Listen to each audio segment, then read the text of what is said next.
$80 million. That's the number the federal government is sending to Kansas City for security and transportation during the World Cup.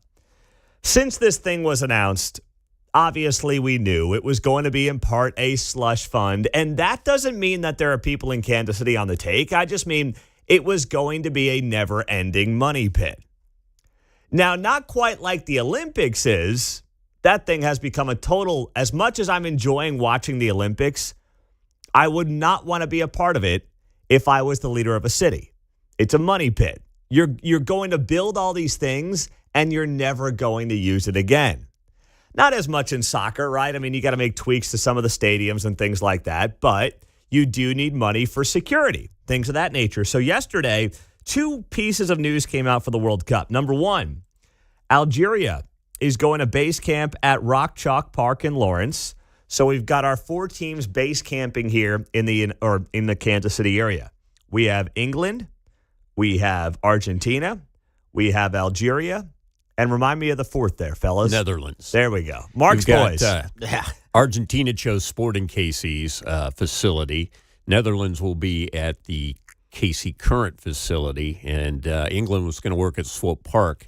At the Swope Park, or what is it called there, Mark? Sporting 2, I think is what they were. Yeah. Okay. Sporting 2 facility. And then Rock Chalk Park, of course, is in Lawrence, where Algeria will play. So we've got everything lined up for the 4 teams that are going to be playing or base camping here in the Kansas City area. So that was finalized. It was rumored, but it was finalized yesterday in the announcement from Algeria. And then we get this news that $80 million is going to be used from Washington, D.C. to Kansas City for basically security purposes is what a lot of that money is going to be used for.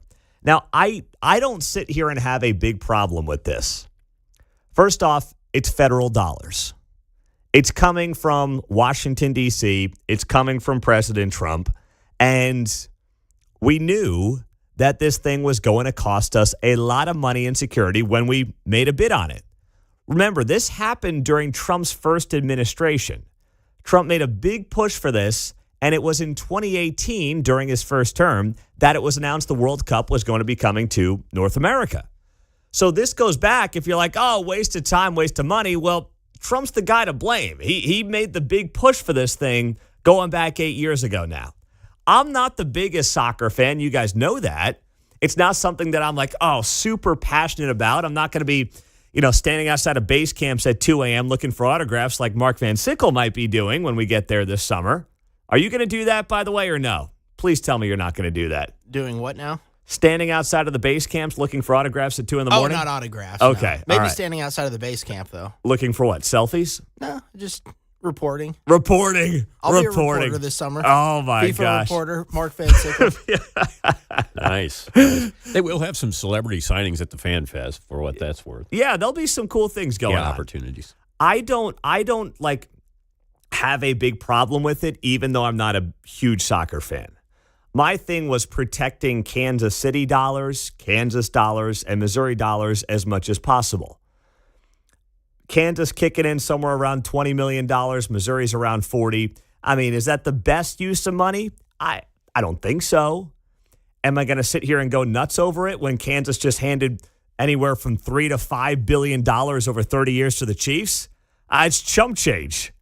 Chiefs, walk down the street and $20 million from the Kansas taxpayers falling out of their pocket at this point. Are you kidding me? Look what I found. Yeah, exactly. I do think with the teams we got that we will get a little bit more influx than what I initially thought. Well, listen, it's a popular draw. I agree. Now, do I think it's 650,000 like Visit KC has reported? That feels like a major That's stretch. Just a streetcar number, Pete. I mean, I don't even know how they come to that number.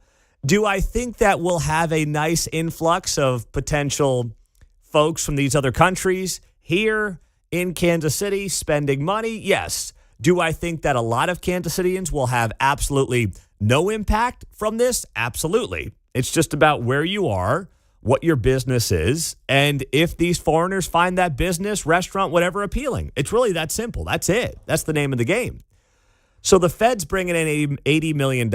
And yesterday, Emmanuel Cleaver did a little press conference where he talked about the money and what it's going to be used for. Here was Emmanuel Cleaver the other day. You mustard. Oh, my bad. Wrong clip. Here we go. Emmanuel Cleaver yesterday. I will say that, yes, we're trying to get some additional dollars from federal departments like transportation and, of course, the Justice Department. As always, insightful commentary from the Missouri Congressman, Emmanuel Cleaver, there on KCMO Talk Radio. So he says they're trying to get more money. Now, once again, the feds, they just print it, man. We're $38 trillion in debt. Okay? I mean, it's like they just print it, they send it, and voila, there it is. It just magically happens to appear and show up here in Kansas City. There is more money that's going to be needed. I don't want the state, and I certainly do not want Kansas City on the hook. And I should say states. I don't want Kansas, Missouri, Kansas City, Johnson County kicking another dollar into this thing because combined, they're all in well over $50 million. And I think that's plenty for the taxpayer around here. If Trump and the feds have to kick in a little more to make this thing work, I mean, you know what? They're $38 trillion in debt anyway. And there's no sign that they have any interest in slowing down. So whatever it takes right now to protect the taxpayer in Kansas, Missouri, Kansas City, Johnson County, that's what I care about at this point in time. That's the most important thing to me. And then hopefully we have a nice World Cup. Pam Kramer is the CEO of KC 2026. She's going to be in studio at 9 o'clock this morning. And I'm going to ask her, listen, I'm skeptical on what kind of business and long-term benefits can actually come from this, but I'm willing to hear the story. So she will share that with us coming up at 9 o'clock here on KCMO.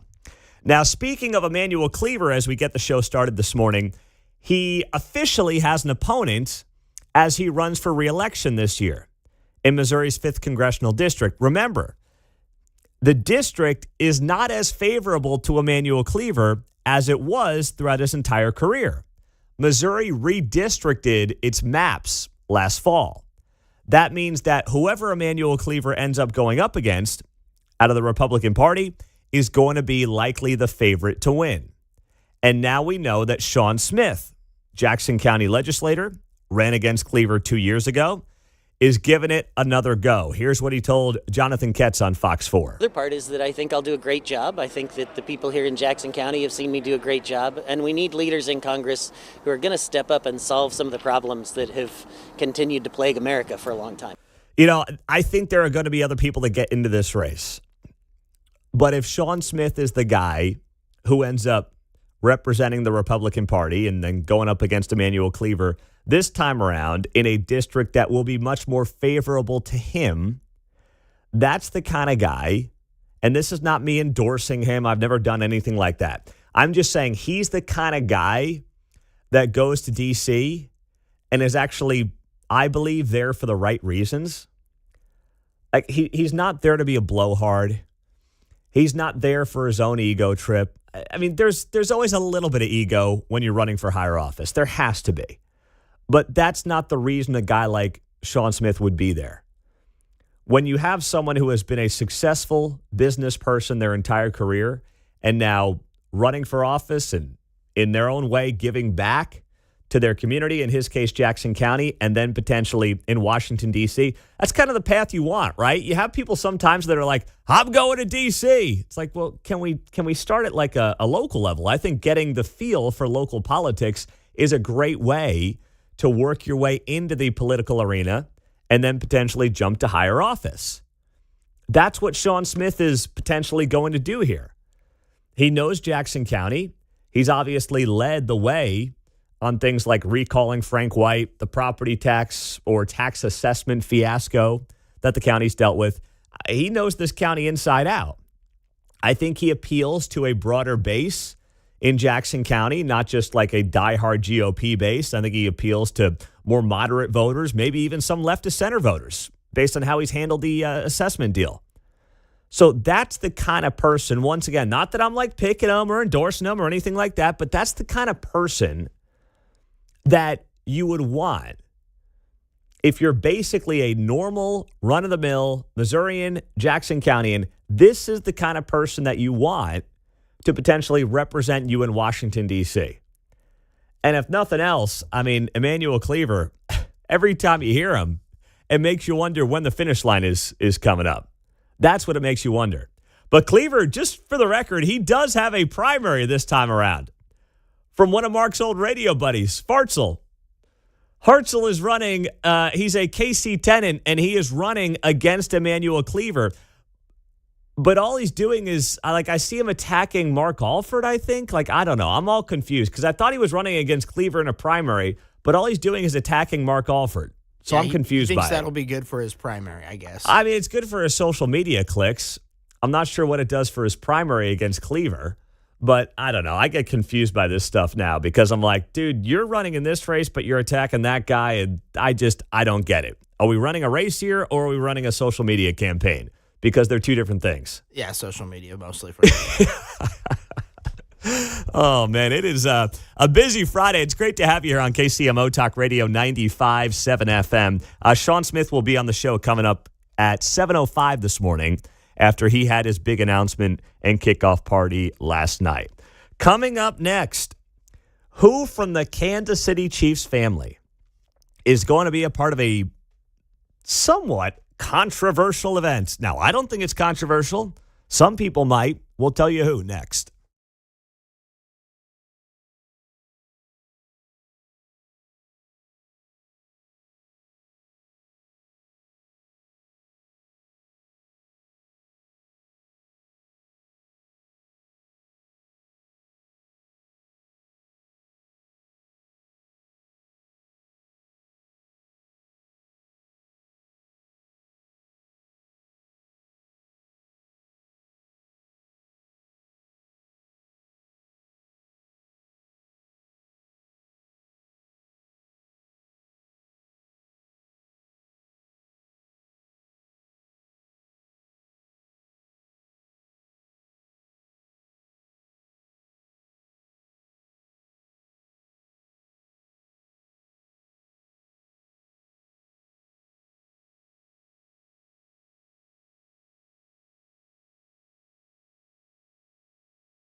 from Overland Park to Parkville. You're listening to Mundo in the Morning on 95.7 FM, KCMO Talk Radio. Total respect, or should I say respect? Show some RESPICT. Absolute respect for Gracie Hunt. Of course, the daughter of Clark Hunt, the owner of the Kansas City Chiefs. I'll explain why here in a second on KCMO. But just to correct something from before the break, Hartzell Gray is running against Mark Alford. So that's why he's taking all the digs. He told me, we bumped into each other last summer, he told me he was primary in Cleaver, but he probably figured it'd be more fun to have a general election and get his butt kicked there instead of a primary. So he is running against Mark Alford in the 4th Congressional District, John. You talked to Hartzell, huh? Yeah, well. Enough about him. Let's talk about him. He cornered me at World War I last year for July 4th. So, well, I imagine his original intention was to primary Cleaver, but now that can't happen per se. Yeah, well, he could do it. I guess he just figured, it's more fun to get to the general. Well, he would lose if he primaried Cleaver. Here I am rooting for the 5th to go away. Bruce, yeah. Well, it could. It will. Yeah. I think it will. Yeah. So Gracie Hunt is going to join speakers at Turning Point USA in June in what is being promoted as the largest gathering of conservative women in the country. At the Women's Leadership Summit, Gracie Hunt will be featured alongside Erica Kirk, the widow, of course, of Charlie Kirk, and Catherine Limbaugh, the widow of Rush Limbaugh. So suddenly this event has some deep Missouri ties to it. Now, I know Gracie Hunt spends more time in Texas than Kansas City, but still, you obviously have a deep connection to Missouri between Gracie Hunt and Catherine Limbaugh, with Rush, of course, being Missouri born and bred. So I'm thinking about this long term, and I'm like, okay, that's cool. Great events, going to happen in San Antonio. Don't have any dates just yet, but there's something bigger here. Gracie Hunt isn't just getting into politics. She's getting into politics with Turning Point USA. She's not giving a $5,000 check or whatever the max is to Mark Alford or Sean Smith or Mike Kehoe. She's getting involved with Erica Kirk and the most powerful grassroots conservative organization in America. At a time when, by the way, they're looking for their next direction. Since Charlie was assassinated, they're still, I think, trying to figure out what exactly their leadership is going to be and what the direction is going to be, because we have not seen them implement their plans in an election year without Charlie at the helm. And here comes Gracie Hunt, who looks like she is going to be one of the faces of the family, obviously, whenever the torch gets passed on from Clark Hunt to his kids. And he's got 3 of them, and, God bless them all. But the fact that Gracie is not afraid to inject herself into this political arena at this time in American history makes me wonder what exactly the future is going to be for her as she sits on one of the largest fortunes in the NFL. Right? I mean, whenever you look at and I know that these numbers are always a little finicky, but whenever you look at the numbers for wealthiest NFL ownership groups from a family perspective, the Hunts are always near the top. I mean, I'm not even going to throw the numbers out there because I don't know what's real and what's not, but when you put their net worth in the list of NFL ownership groups, they are always right near the top of that list. Is Gracie Hunt potentially going to decide not to spend the family fortune on politics, but do more of that than we've seen historically and be more outward about this than we've seen historically from the family? I don't know the answer, but I think it's a fascinating story to watch as you see, of course, that next generation start to kind of carve out their own path. What do they want to do with the brand, with the fortune, with the money? And while billionaires across the board always donate to political causes, it's not like they'll be the first one to be involved in politics. I mean, typically what you'll see is these oftentimes massive billionaire families donate to both parties because they kind of want to be in the good graces of everybody, right? Because they're business people first. But getting involved with Turning Point USA is totally different than cutting a max check to a candidate in Kansas City, in Kansas, in Missouri, in whatever federal race you're looking at. That's totally next level.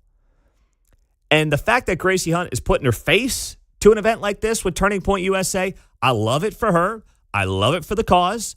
And I love it for what it could mean for the future of the mission, not just in Kansas and Missouri, but around the country.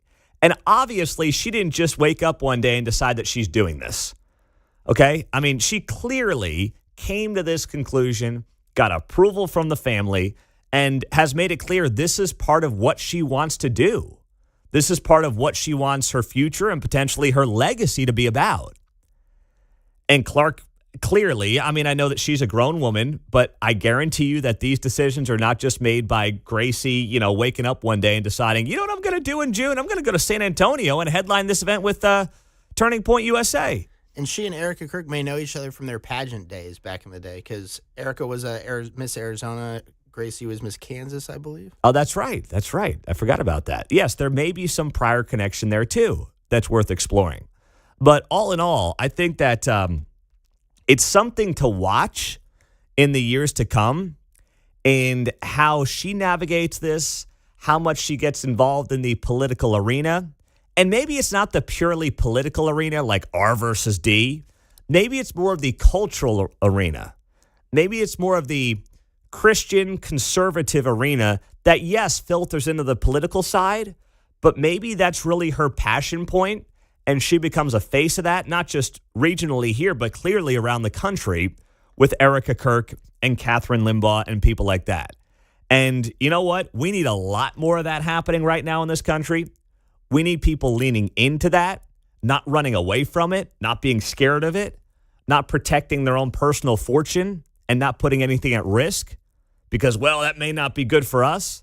No, she can lean in and leave the Chiefs out of it. I'm not saying the Chiefs have to go super political or anything like that, but I'm saying for her, it would be a welcomed, mild risk that I would cheerlead her on to take.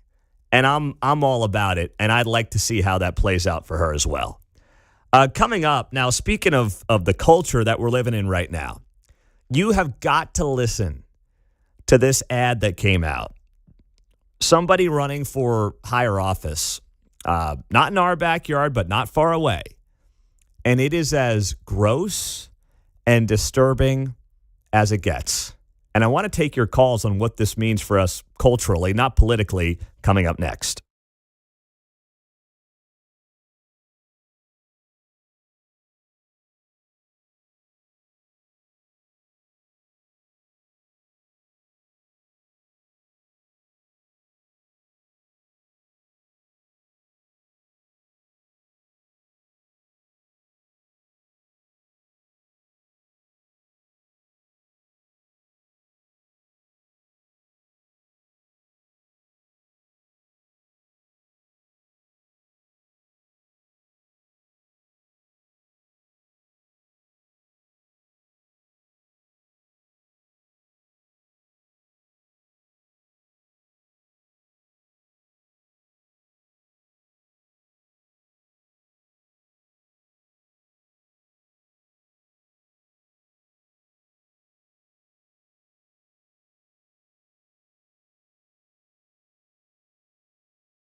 Hey, it's Kevin Keatsman. Stick around. I'm coming up at 10 o'clock right after Pete Mundo on KCMO 95.7 FM. And we'll have Keatsman on to wrap up the show. We do that each and every Friday morning here on KCMO Talk Radio 95.7 FM. Streaming, as always, on the KCMO Talk Radio app. We made it to the end of the week. It's Friday morning. The problem this morning is it's 20 degrees. I had to break out the winter coat. Right. I was like, geez, I'm not used to this. All February, we've been just mild and kicking it. Yeah, it's Big 12 tournament weather out there now. Yeah, that's right. That's right.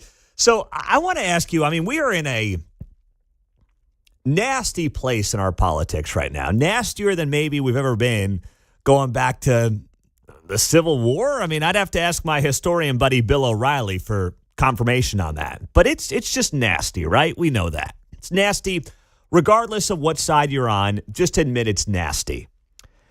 But this went to a whole new level yesterday when I saw this ad dropped by someone who's running for U.S. Senate in Illinois. And to be clear, this is not a no-name looking for attention. All right, this is not Fartsel Gray trying to beat Mark Alford with social media clicks. Like, this is the current lieutenant governor of Illinois, second in command in the entire state, Juliana Stratton, dropping this viral ad yesterday, and here's what it sounded like. Trump. Vote Juliana. Trump. Vote Juliana. Trump. Vote Juliana. They said it, not me. I'm Juliana Stratton, and I'm proud to have lived my whole life on the south side of Chicago. I'm not scared of a wannabe dictator. I'm running for Senate to stand up to Donald Trump. I'll abolish ICE and hold Trump accountable for the crimes he's committed. Just like they said, Trump. Trump. Trump. Vote Juliana. That's why I approve this message. What do we have there? About seven F-bombs there, John? Truck thump, huh? Yeah. So creative. Isn't it? You know, and the guy really got into it. I thought, know. Oh boy, beta boy. I know. That guy, he was like, "Rah!" Oh, he was really passionate. A little leery when he pronounced Juliana. I wonder how many takes it took him on that. He's been waiting his whole life to get in a commercial like that and just really let it rip against Trump. So it's nasty. It's filthy. It's gross. It's all of those things wrapped into one. And are there nasty politics on both sides and dirty politics on both sides? Yes. Yes, there are. But that's next level to me. Like, that has just taken the temperature in the room and turned it up 10 degrees. Just when you didn't think it could get any hotter. That's the kind of ad that jacks it up. Right there. I mean, listen, they've been doing the Trump dictator thing for a long time, which I think is dangerous. I really do. I think it's dangerous to be talking about a duly elected president who just won every swing state, even if you didn't like him, and say he's a wannabe dictator. But now you're talking about next level here. To put this out where it's literally bleep the guy, bleep him, bleep him, bleep him. And yeah, were there Republicans sometimes who took it too far with Biden? Absolutely. Remember here in Kansas, there was that, I think it was a Kansas GOP event somewhere in Overland Park. And they had like a dummy of Biden and people would go up and they could like kick it for $5 or something like that. Remember that? And I was it was like the effigy, you're right. Yeah, they had the effigy of Biden. It. And I remember thinking, like, oh boy, I hope that old guy doesn't break his hip as he does a roundhouse kick on Biden's effigy. Papa slips on the ground there. Yeah. I was thinking that Johnson County EMS had to be out there to, keep a close eye on these guys. But, like, that was inappropriate, right? That was just totally out of line. That was just cheap. But this is also really cheap and dirty and not where I want our politics to go. But I don't know how you stop it. Like, if the people in charge of the party are just going to kind of cheerlead this thing on, if this is what gets you social media attention, and let's be honest, we're talking about this lady here in Kansas City this morning, and I would have otherwise have no idea who she is if not for this ad. So maybe she's getting what she wants, and maybe I admit I'm the sucker here by bringing this up to you. Maybe this is exactly what she's going for, and shame on me. But I couldn't help but see the ad and then want to share it with you and try to figure out how we get out of this gutter that we find ourselves in. Because a lot of people want to blame Trump for the gutter. But here's the thing. I could make the case and go back to the gutter of 2012. Yeah. When Joe Biden and Barack Obama made out Mitt Romney and Paul Ryan to be the worst human beings ever. Right? I mean, Mitt Romney had the binder full of women. And Joe Biden saying that they want to put y'all back in chains when talking about black people in reference to Mitt Romney and Paul Ryan. Like, you can go back to when John McCain was made out to be the Antichrist. So it's not just as simple as, well, Trump brought this here. If you tell the story, it predates all of that. And I don't know what exactly to point to. Maybe you have the answer at 913-408-7957. I'm open to when you think this all started, but it does feel like it picked up during the Obama years. And is that all Obama? Like, is it partially also the rise of social media and how easy it became to be a tough guy behind a keyboard? I don't think it's one thing. Like, I think if we're being intellectually honest here, it's not one thing or one person, but it does seem like it all came to a head the last 15 years or so. We still had some semblance of like gentleman politics being played, and now it's totally out the window, and you have candidates, major candidates bragging, dropping ads like that where they have the F word in it 7 times. Right. When the Beatles went on tour in the 60s and they'd play Shea Stadium or Candlestick Park, they had their little amps out there on the stage and they were cranking them as loud as they could. Can you imagine that today? We have these PAs. If Springsteen comes to town, right, there's towers of speakers, hangings and stuff. Social media is the new version of those towering speakers. It's just amplified the noise even further. You're right about that. It has. And it's given big platforms potentially to people who should not be listened to, right? It's given the 5% on either side the idea that they're a larger percentage of the population than they are, because you can create your own reality today. That's the thing. Like, you can go on the internet, you can go on social media, and if you believe something to be true, well, by golly, you're going to find a lot of people online who agree with you. Now, that doesn't represent the broader population, but in your own mind, you can trick yourself into thinking that it is the broader population. We call it the mother-in-law survey when you say, everybody I know agrees. Yes. Right? Yes. Well, That's sure, right. everybody you know, and that seems to be your reality, but that may not be the complete truth. Mm-hmm. On the text line, Pete, what about FJB? Yeah, that's fair. Okay, bring that up. But how did that start? Remember how that started, right? Wasn't it at a NASCAR race where that whole thing started and it took on a life of its own? But yes, that was a thing. You're right about that. But let me ask you this. Did anybody running for office run on an FJB, meaning F Joe Biden platform? Was that a thing that, yes, some Americans latched onto? Was really Let's Go Brandon that turned on and became a life of its own? Was that a bunch of knucklehead NASCAR fans who then kind of started this whole trend? Yes. Did anybody run for U.S. Senate on an FJB platform? If that happened, please remind me. But I don't have any memory of that happening. Mark is in Independence at 913-408-7957. What's up, Mark?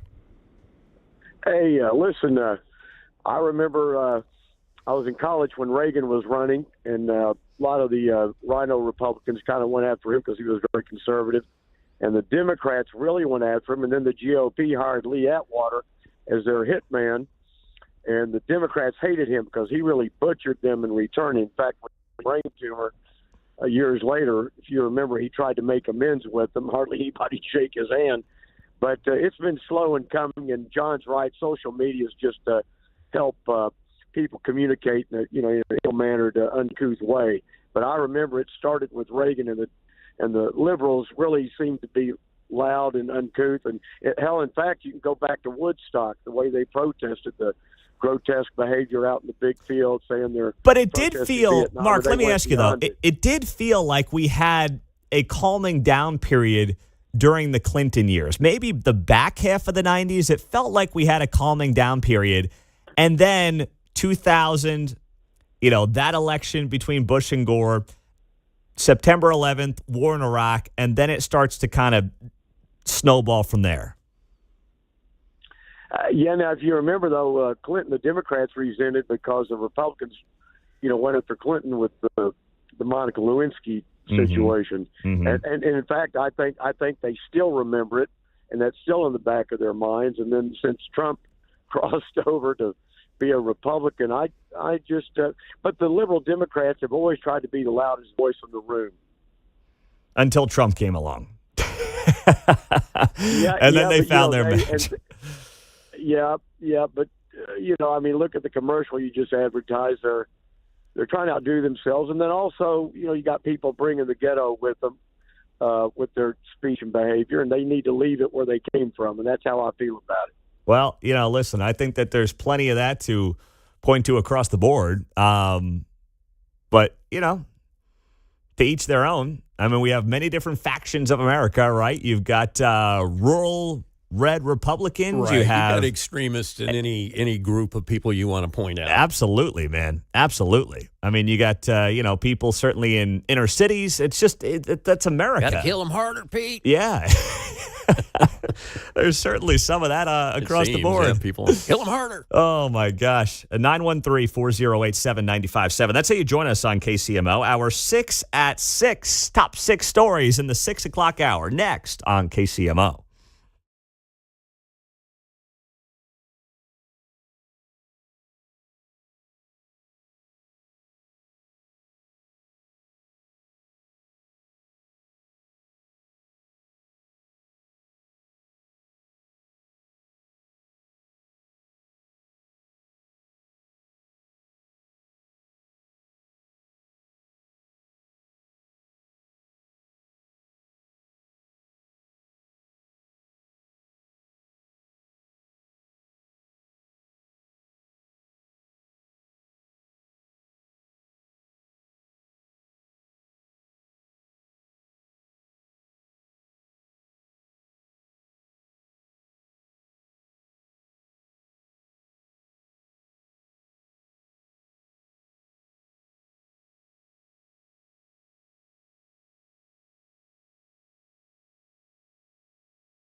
from Smithville to Shawnee Mission. You're listening to Mundo in the Morning on 95.7 FM, KCMO Talk Radio. 6:50 on a Friday morning. We made it to the end of the week. Thanks for being here on KCMO. Let's get to our top 6 stories. It's time for the 6 at 6 on KCMO Talk Radio. Number 1. Well, in World Cup news, it is confirmed Algeria is coming to Kansas City to base camp here.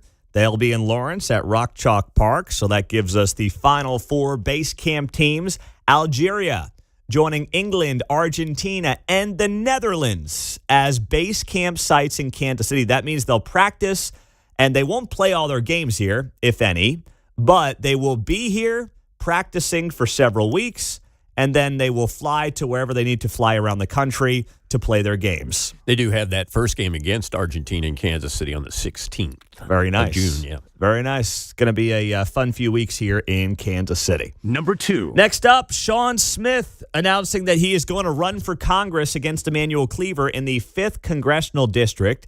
And this is a race that has a lot more intrigue to it now because of the redistricting that took place in Missouri last fall. So Emmanuel Cleaver's obviously held this seat for 20 years. He's been a lock in Missouri in the Kansas City area. Well, now he has a much tougher road on his hands to get reelected. Sean Smith is a Jackson County legislator. Of course, he's led the way on the Recall Frank White effort and many other things. He is running as a Republican. He will likely have a primary to get through, but he is the first one to throw his hat in the ring to run against Emmanuel Cleaver in a year where Emmanuel Cleaver will be as vulnerable as he has ever been. So that is going to be worth watching, and we will have Sean Smith on this show coming up in just over 10 minutes on, how he thinks he can beat Cleaver, what the plan is, and all those different things. So Sean Smith is just over 10 minutes away after this announcement dropped last night right here on KCMO Talk Radio. Number 3. All right, let's go to Kansas City, where a high school student was detained after bringing a firearm on campus. Officers with KCPD responded to Hogan Preparatory Academy High School just after 11:30 a.m., and an on-site security officer was alerted that a male student had brought a gun to school and detained him. The security officer located the handgun, and a spokesperson at Hogan Prep said, "Keeping our students, teachers, and staff safe is a priority and one we take very seriously," and also saying the school could not comment on any discipline matters involving students. Neither KCPD nor Hogan Prep provided any details regarding the circumstances surrounding the student's detainment. But that happened just after 11:30 a.m. yesterday morning. Number 4. Next up in our 6 at 6, let's go to Ray County, where multiple structures were on fire yesterday in Sunshine Lake in that area in Ray County, Missouri. So we told you the other day, and I'll just include this in the conversation, we had fires break out far out to our west, northwest Oklahoma, Texas Panhandle, southwest Kansas. Clark County, Kansas had a lot of evacuations in the Ashland area. And we also found out yesterday the numbers, nearly 300,000 acres of land were burned in the Ranger Road fire that impacted much of rural southwest Kansas. So as of last night at 8:45, you also had the Oklahoma Forestry Services say that this fire, which started in Beaver County, Oklahoma, and moved into Kansas, burned 283,000 acres and is currently 20% contained. Tens of thousands of cattle between Ashland and Englewood were impacted by this. So far, Greg Gardner down there in Clark County has lost 300 heads. So that is pretty devastating, and hopefully it will continue to be under control as they get going today and get a handle on that fire. I imagine that the cooler weather helps. I don't know for sure, but can't be any worse than it's been lately. And they have had, I saw something yesterday that in Clark County in particular, and that whole part of Kansas, this is their second straight winter where they have had less than a half an inch of precipitation, whether it's snow or rain. They have not had anything down there now for 2 straight winters, so that's not helping their cause at all. Number 4. Nope, that was number 4. Number 5. There we go. Number 5. Let's go to the next one here. This broke late last night. Grey's Anatomy star Eric Dane is dead at 53 after a battle with ALS. Passed away yesterday, 10 months after announcing his ALS diagnosis at 53 years old. Dane's family shared in a statement, quote, "With heavy hearts, we share that Eric Dane passed away Thursday afternoon following a courageous battle with ALS." In a statement to page 6 of the New York Post, IMALS shared that they were heartbroken over Eric Dane's death, saying he brought humility, humor, and visibility to ALS and reminded the world that progress is possible when we refuse to remain silent. He was more than a supporter of the ALS mission. He was part of their family. His impact will live on in the research being funded, the policies being advanced, and the community he helped grow by his honesty, his bravery, and his belief in a better future for anyone struggling with this diagnosis. Number 6. And last up, Eric Church is in town tonight. He's playing T-Mobile, and it is going to be a great show. A great show. I saw him last time he was in town, maybe 3-4 years ago. Will not be there tonight, but if you are going to be there, have a great time, enjoy it. And that show gets underway 7:30 tonight as part of his Free the Machine tour. Speaking of concerts, we're giving away tickets to see Santana and the Doobie Brothers. Your last chance on this show coming up at 8:15. Sean Smith running for Congress against Emmanuel Cleaver will join us after the news.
Well, Emmanuel Cleaver has a familiar challenger. Sean Smith, Jackson County legislator, announcing in a kickoff party last night that he is going to challenge Emmanuel Cleaver once again in the 5th Congressional District. The difference this time around is that in the wake of the redistricting by the Missouri legislature last fall, it is a very competitive district, and Emmanuel Cleaver will have the toughest race on his hands that he's ever run, at least in Congress.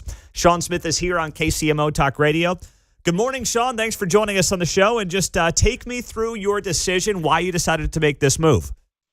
Yeah, so the short answer is that I think I've accomplished a lot for the people of Jackson County as a county legislator. I think we need people in Congress who are capable of accomplishing a lot. And I looked around and saw myself in the mirror and thought, that's me. I better go do this. All right, so now you're in the race. I imagine there's going to be others that jump in a primary as well. So how do you balance this? Like, you know, you're right. You've done a lot in Jackson County. You're well known around Jackson County. How do you balance potentially having to win a rough and tumble primary with, then also having to go out there and win a general election potentially against Emmanuel Cleaver? Yeah, so the short answer there is the map really does favor me pretty strongly. Significant portion of the total voters are still in Jackson County and the counties immediately around us, where people are familiar with me, having heard me on your show and other news outlets. And I've been well received. I've already been from one end of the district to the other. And I tell you what, showing up and having people know what you've done is a great way to start a campaign. So now, when you look at Emmanuel Cleaver, if we do get to that point for you, Sean Smith, what do you think his biggest weakness is? 30 years in government. He is the definition of a career politician, and I know that that's not what people want. It's not what I want. It's not what, frankly, most American citizens want. We want people elected who will do a good job for us for a while and then come home and live under the laws they pass, not give themselves special privileges for life. And he has to wear that because that's what his life has been. So as you make this move to run for Congress, what are you going to run on platform-wise that you think is going to appeal to people in this 5th Congressional District? Yeah, so largely it's trying to make permanent some of the amazing changes that President Trump has made through his administration. So we got the tax cuts through no tax on overtime, no tax on tips, as well as the extension of the previous tax cuts. That got through Congress. But other than that, the number of things where DOGE, for example, identified clear savings opportunities, and the president presented a budget to Congress that would have saved money and started to reduce our deficit, and Congress, unfortunately, didn't enact a lot of those changes.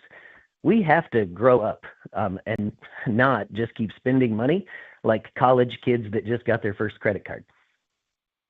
Well, we're doing that. It's been going on for too long. You know, we're $38 trillion in debt. I mean, then it becomes like, all right, the answer to that, you well know, you're a small businessman yourself. We got to make tough choices here. We have entitlements that have, ballooned way out of control. And it doesn't seem like either party wants to touch it. So if you get into Congress, Sean Smith, how much do you push on that front, which has kind of become the third rail on both sides of the political aisle? Yeah, so that's just a tough one, right? The fact is that people who paid into a system and are relying on that system, they don't need reductions in the benefits that they expect. But there's things like the Trump accounts that are starting to change the math in the long term.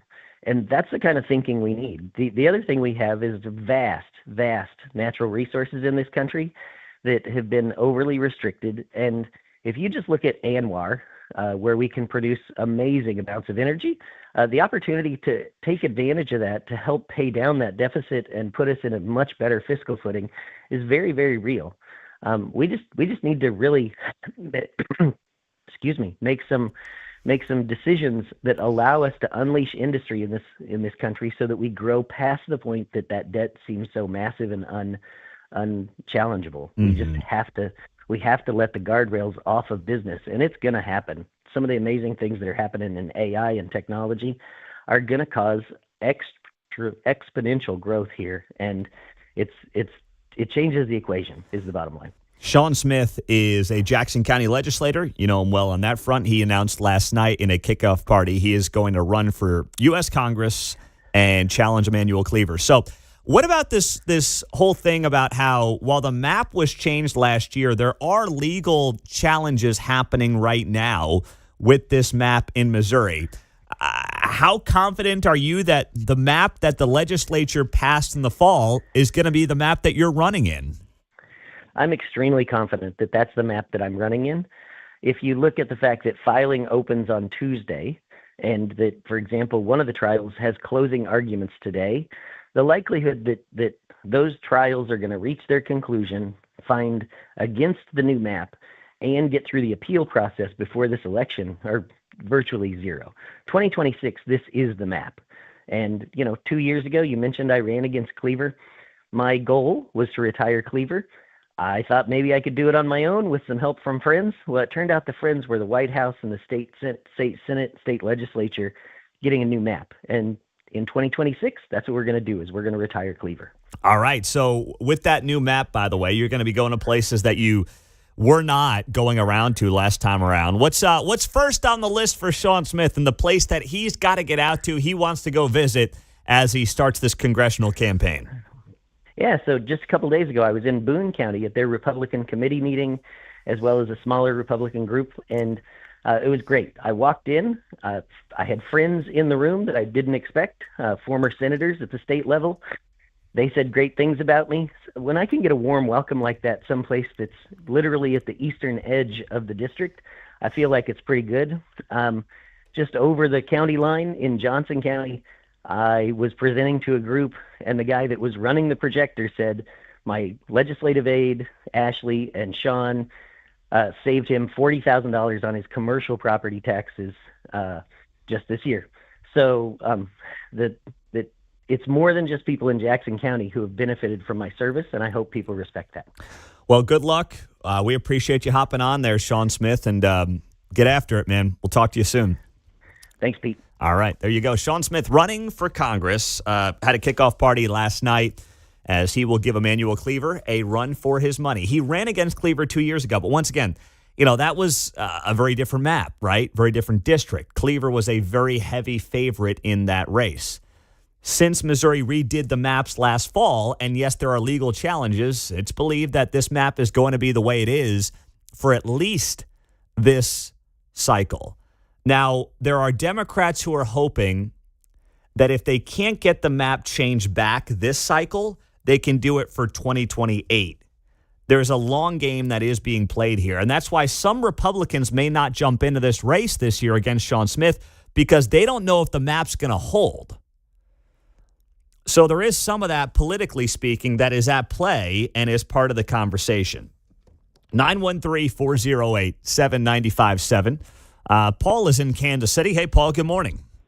Hey, Pete, great interview. Well, he'll have a first test on March 2nd. I'll be there at the public hearing on the ICE detention facility and ICE mask ordinance being proposed by Comrade Arbaca. So I want to see where Sean Smith lines up on that. And I'm sure the people down in rural Missouri will want to know how he votes on that because I'll be at that meeting voicing my opposition. Well, that's March 2nd. That is the next county commission meeting in Jackson County when Legislative Chairman Manny Abarca wants to ban ICE from wearing masks in Jackson County proper.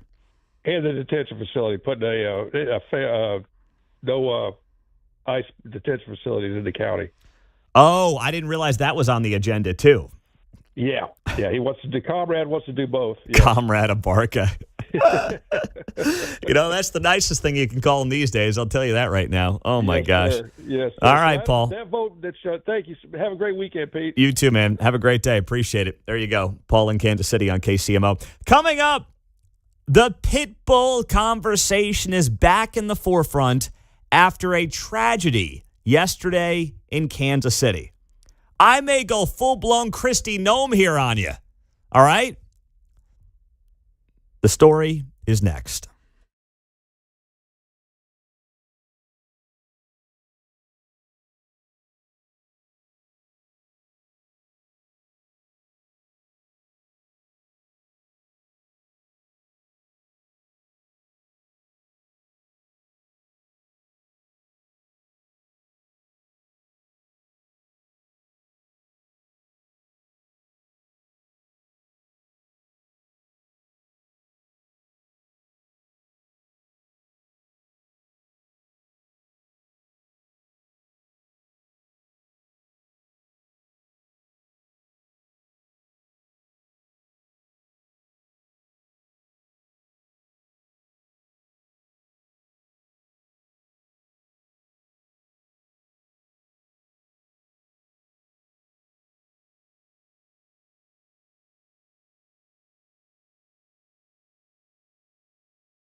Vince Colonnese here, and I'm coming up at 11 after Kevin Keatsman on 95.7 FM KCMO Talk Radio. Did Independence and its city council indirectly get this young man killed by a pit bull this week? That's the question I have for you here on a Friday morning, because the news broke yesterday that Tyler Brennan in Independence, in his early 40s, was the victim of a pit bull attack, and it cost him his life. Here is the story from the cockman Andy Alcock on Channel 9. His mom, Carla, and stepdad, Steven, tell us Tyler was coming home from work yesterday when Bruce, the pit bull, fatally attacked him. Carla and Steve tell us Tyler routinely played with Bruce and took care of him when his owners who live with him weren't home. Independence police officers responded to the home in Northeast Independence yesterday afternoon after a neighbor heard screaming. When they arrived, they found Bruce was attacking Tyler and shot the dog. According to police, Bruce then confronted officers who then shot and killed the pit bull. EMS took Tyler to a local hospital, but he did not survive. 41 years old, Tyler Brennan leaves behind a 13-year-old daughter, grieving mother, all because of a pit bull. And he knew this pit bull. He was living in the house with this pit bull that was not owned by him, but owned by, I guess, people in the house that obviously he lived with and knew, Yeah, John. lived with a couple of friends, apparently. Yeah, and it was their pit bull. Mm-hmm. And he gets home and he ends up getting killed by this pit bull. And Independence had a law on the books that prevented pit bulls from being owned in Independence. And they repealed it in 2023 in a 5-2 vote. You guys had the law on the books, and you cowardly repealed it. That is so weak. Like, I know today it would probably be difficult to get the law on the books, but you already had it there in Independence. And because of a petition where they got, a bunch of signatures, hundreds of signatures, asking to basically repeal the code that prohibited pit bulls, the city council went along with it. And now I believe you can directly tie that decision to the death of this guy. I mean, we've got a dog. I'm a dog lover by and large. I mean, Woody's 13. He's great. He's a Havanese, and we love him to death. And my brother has a pit bull. And, she's kind of just a big dope. She's not the smartest dog I've ever met. Pleasant enough. Never seen her do anything negative. But the data doesn't lie when it comes to pit bulls, okay? It just doesn't. And the reality is, pit bulls are involved in almost 70% of fatal dog attacks in the U.S., despite representing only anywhere from 10 to 15% of the dog population. If I told you that 10 to 15% of a breed committed 70% of the fatalities in the country, what would you think? Boy, that doesn't sound very safe. Because it's not. And Independence had the law on the books, and they repealed it, instead calling it a dangerous dog ordinance. Well, you don't know a dog's dangerous until it does something like what happened to Tyler in Independence this week. You just don't know. I mean, the pit bull is on average over 16 times more likely to kill than other breeds, with Rottweilers being the next closest, though far less frequent. I don't understand. I'm not trying to go full-blown Christy Nome here and say kill the pit bulls and, put them out the pasture. Okay, I'm R.I.P. Cricket. I really don't want to go down that road. But I can't help but think to myself, this was avoidable. And Independence had a law on the books that made sure this was avoidable. But what do? They bent the knee to, the diehard pit bull crowd, and now you have situations like this unfolding in Independence, John. You might recall in Shawnee, I was just hitting this up on AI just to make sure my memory was serving me. Shawnee, I think, was going to repeal one, too. So they're talking about this kind of been a trend in the municipalities around the city. Yeah. You've seen this across the board. Yeah. And I don't know if it's big pit bull trying to flex its muscles, in municipalities around Kansas City. But it's just, it didn't need to happen. and it felt totally avoidable. And instead, we got to sit here and talk about this poor guy losing his life, and his 13-year-old daughter doesn't have a father anymore. And now his mother's grieving on Channel 9. He had the biggest heart of anybody you'd ever meet. There was nothing he would not do if he could for everyone. His number one priority was his daughter. Next is me, his mama.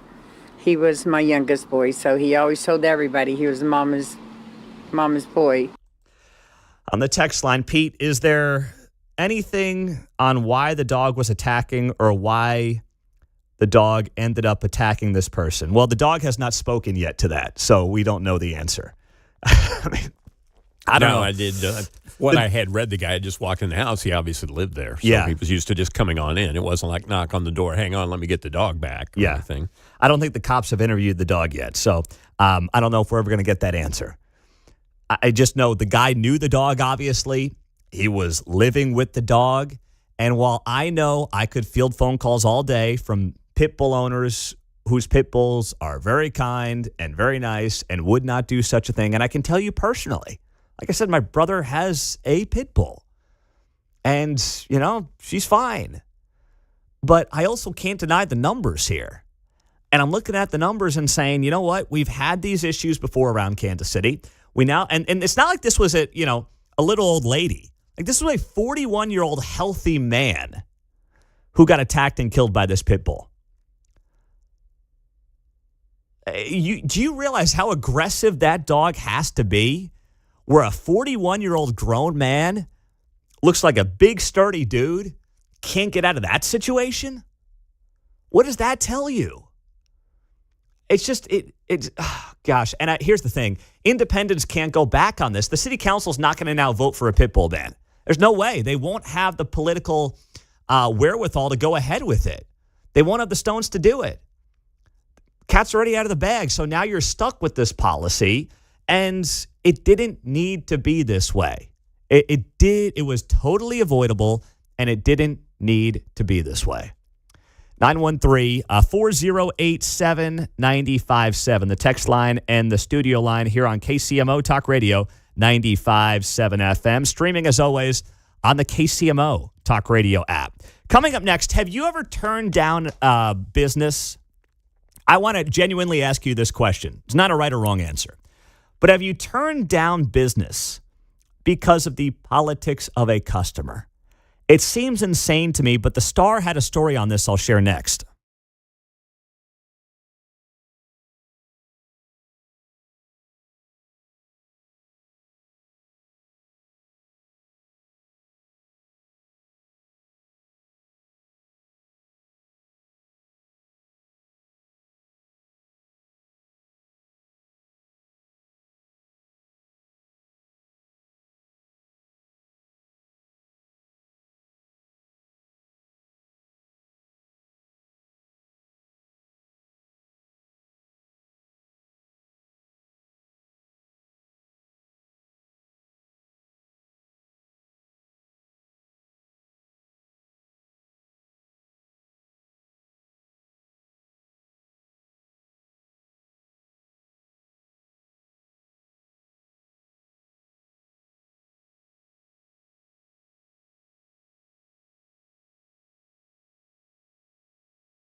from Lenexa to Lee Summit. You're listening to Mundo in the Morning on 95.7 FM, KCMO Talk Radio. That's Neon to 95819. 4 chances this week and next week to win a flyaway to go see Blake Shelton in Vegas. That's the keyword Neon to 95819. And we've got your next chance at the Santana Doobie Brothers tickets coming up at 8:15. Final chance on this show, and then again with Keatsman at 10:45. So I'll get to the story coming up here in a couple of minutes on who and why some people are rejecting regular customers over politics in the Kansas City area. I don't get it. But this week we had a 41-year-old man and father, Tyler Brennan, get killed in Independence by a pit bull. And this is really a terrible situation in Independence because 3 years ago, they had a pit bull ban. And then because of a petition, they lifted the pit bull ban in August of 23. And now you've got a 41-year-old dad who loses his life at the hands of a pit bull. Robert, you're first up on KCMO. Good morning. Good morning. Enjoy the show. Thanks, Robert. I appreciate that. So what's your story? Well, I was living in Indianapolis, and a friend of mine asked me to go look at a house. He buys fixer-uppers, and I was on Tecumseh Street on the east side of Indianapolis. And I looked at the front of the house, and it needed a lot of repair. Then I decided I was going to drive around the back through the alley and look at the back side of the house. While looking at the back side of the house, I had a Mitsubishi Eclipse at the time. They sat low, and there was a cement block in the middle of the alley. So I had to get out and remove the cement block so I could see the back side of the house. Well, I threw the block to the side, and wham, 2 pit bulls jumped the fence and hit me. They tried to bite my right eye out. They tried to tear my jugular. They chewed my left arm up really bad. One dog tried to attack my private parts, and I was fighting like everything to stay alive. Fortunately, the owner came out and grabbed both of the pit bulls and held them in each arm. It gave me enough time to run to my Mitsubishi Eclipse, and I got in the passenger side, and that biggest pit bull broke loose. My car window was down, and he was trying to get in the driver's side car window. And I was just pounding and pounding on that dog. And finally, I hit him hard enough to where he fell backwards. And I reached over and I turned my ignition switch on and hit the window, and the window went up, hit the window blade. So the window went up, and it saved my life. My left leg was totally numb. I had to pick my left leg up with my hands and put it over the console. I took my right leg and pushed it against the door to slide into the driver's seat. And I got out of there. That was a dangerous situation. I'm shocked you're alive. Oh, me too. Jeez. I hired Greg Garrison. He's a famous lawyer. He's the guy that prosecuted Mike Tyson. But, those poor people didn't have any money, and they had no insurance. So I was pretty well torn up for a couple months. But I'm back on my feet, and I've recovered. But I seriously thought that was the last day of my life. Wow. How'd you end up hiring Greg Garrison? Well, I actually met Greg one time. That sounds like a whole nother story. I'll save that for another time. But I do appreciate you sharing that, Robert, and I'm glad that you're alive to tell the story.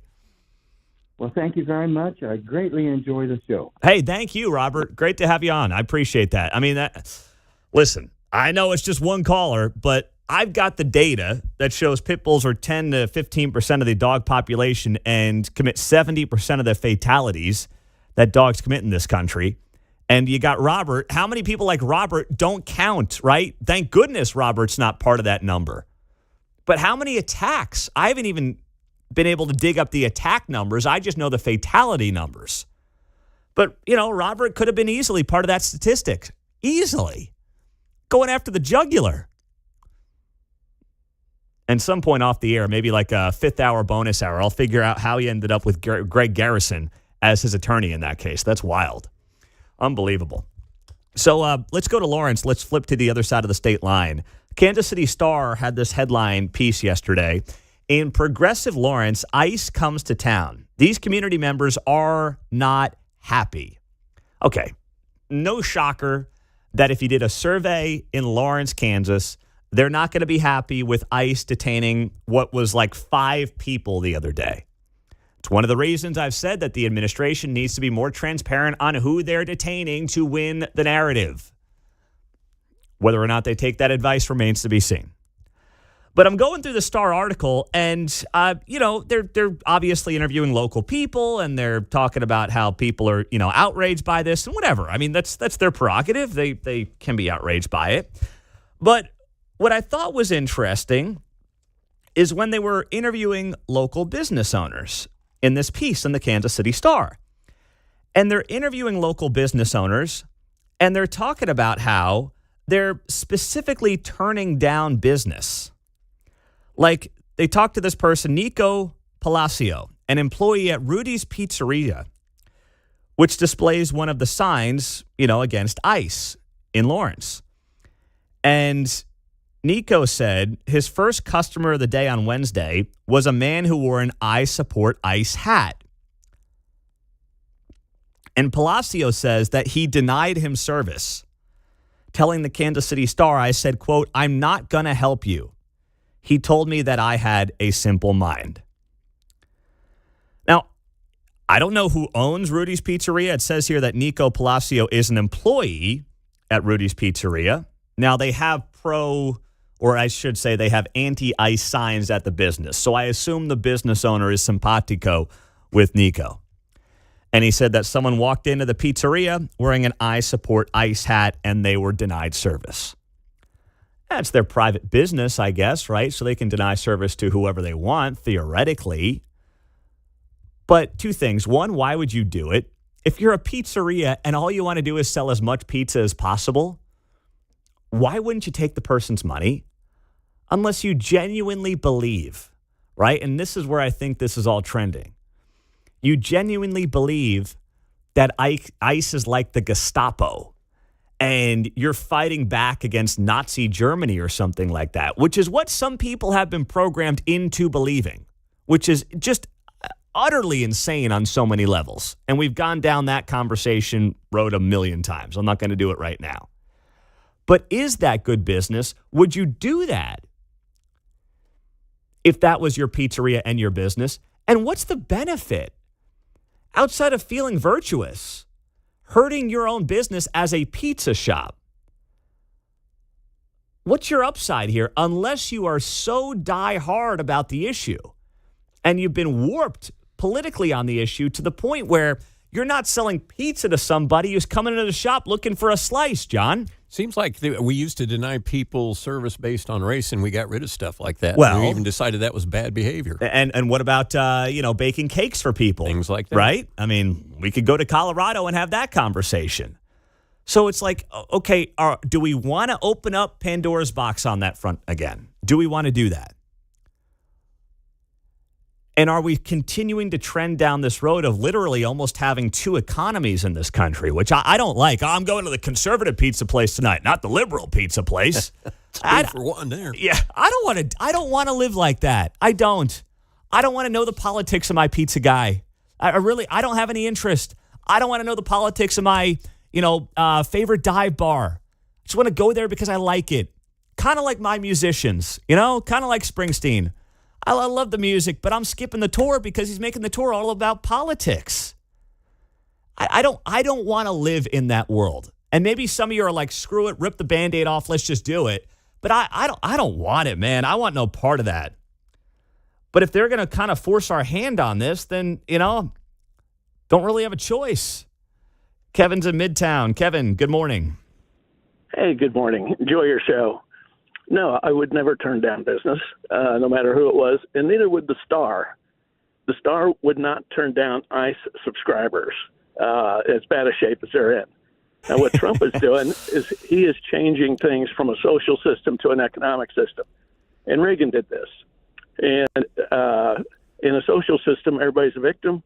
And in an economic system, everybody's a customer. Mm-hmm. And I'll leave it at that. Yeah, that's a good way to put it. Listen offline. That's a good way to put it there, Kevin. The Star would not turn down a subscriber who may be an ICE supporter, but they're doing everything in their power to not want more traditional Kansas Cityans to subscribe. But I'll use this audience as an example. I want as many listeners as I possibly can to this show. I don't care what your politics are. I really don't care. I just want to have the conversation with Kansas City. Right? Middle, left, I don't care. And guess what? Advertisers on the radio station, I don't care about their politics. Now, I'm not in control of that. But anybody who wants to advertise, who wants to pay the rates for KCMO Talk Radio, can willingly advertise. If you want to reach this audience, the best audience in Kansas City, you can do it. And I don't care about your politics. I really don't. I wouldn't turn that down. Not that it's ultimately my call, but I wouldn't turn that down. That'd be ridiculous. We grow an audience. We have listeners, by the way, across the political spectrum, despite what some people think. And you want to reach them? You want to get them into your business? Well, we can help you do that. And that's the name of the game. That's what it's all about. Mike's in Olathe. You're on KCMO. Hey, Mike. Yeah, the irony, Pete, in all this is how, yes, I know the cake guy didn't want to make a cake because it was based on his religious beliefs. The left looks at this as it is their religious belief. You got Springsteen preaching, come to my concert as long as you don't mind a lecture or a sermon, if you will. Yeah. This is how they look at it. We basically want the truth and just want tradition. It is a religion to them. So in their mind, they are denying on religious grounds, even though it's not. That's an excellent point there, Mike. An excellent point. And I don't want to paint the brush too broadly on that front, but there's no doubt that on the left side of the aisle, they are more likely to replace religion with politics than on the right side. Now, there are some people who have replaced religion on the right with MAGA. Trust me, that's true too, and that is so unhealthy as well. But it's more prevalent, to your point, on the other side. And that's how you end up in this world of us versus them. And everything has to be political. Everything. From business to, yes, religion to, on top of that, just everyday life. I want less of it. Like the Bad Bunny thing. There wasn't blowback because Bad Bunny has brown skin. Usher did the halftime show 2 years ago and no one cared. It was the politics being injected. John up north. Go ahead, John. Yeah, I was going to say, this reminds me back of 2020 when the whole defund the police and all that stuff was going on. And remember Pigwitch down in the city market refused to serve police officers that came in to eat lunch? Oh, and the backlash they got? Yes. So, yes. I mean, yes.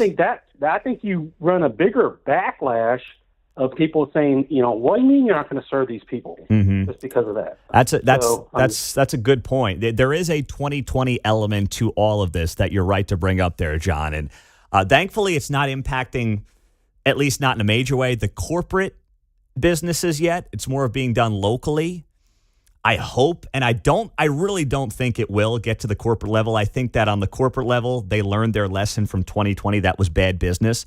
But it doesn't mean it'll stop, Rudy's Pizzeria in Lawrence from, bragging about turning down customers because they're wearing I Support ICE hats when they walk into their business the other day in Lawrence.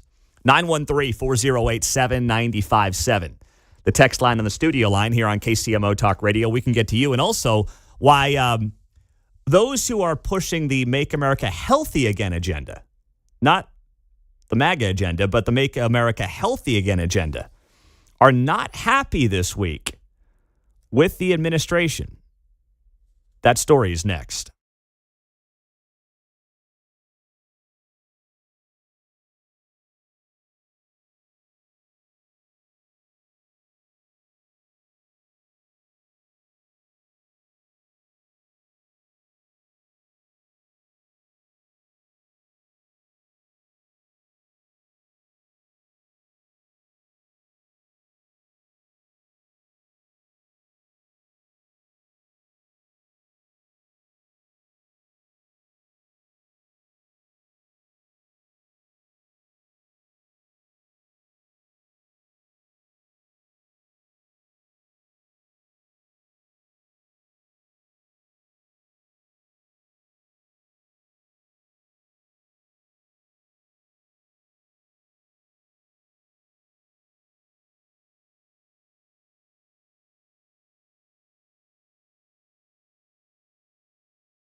You're listening to Mundo in the Morning on 95.7 FM KCMO.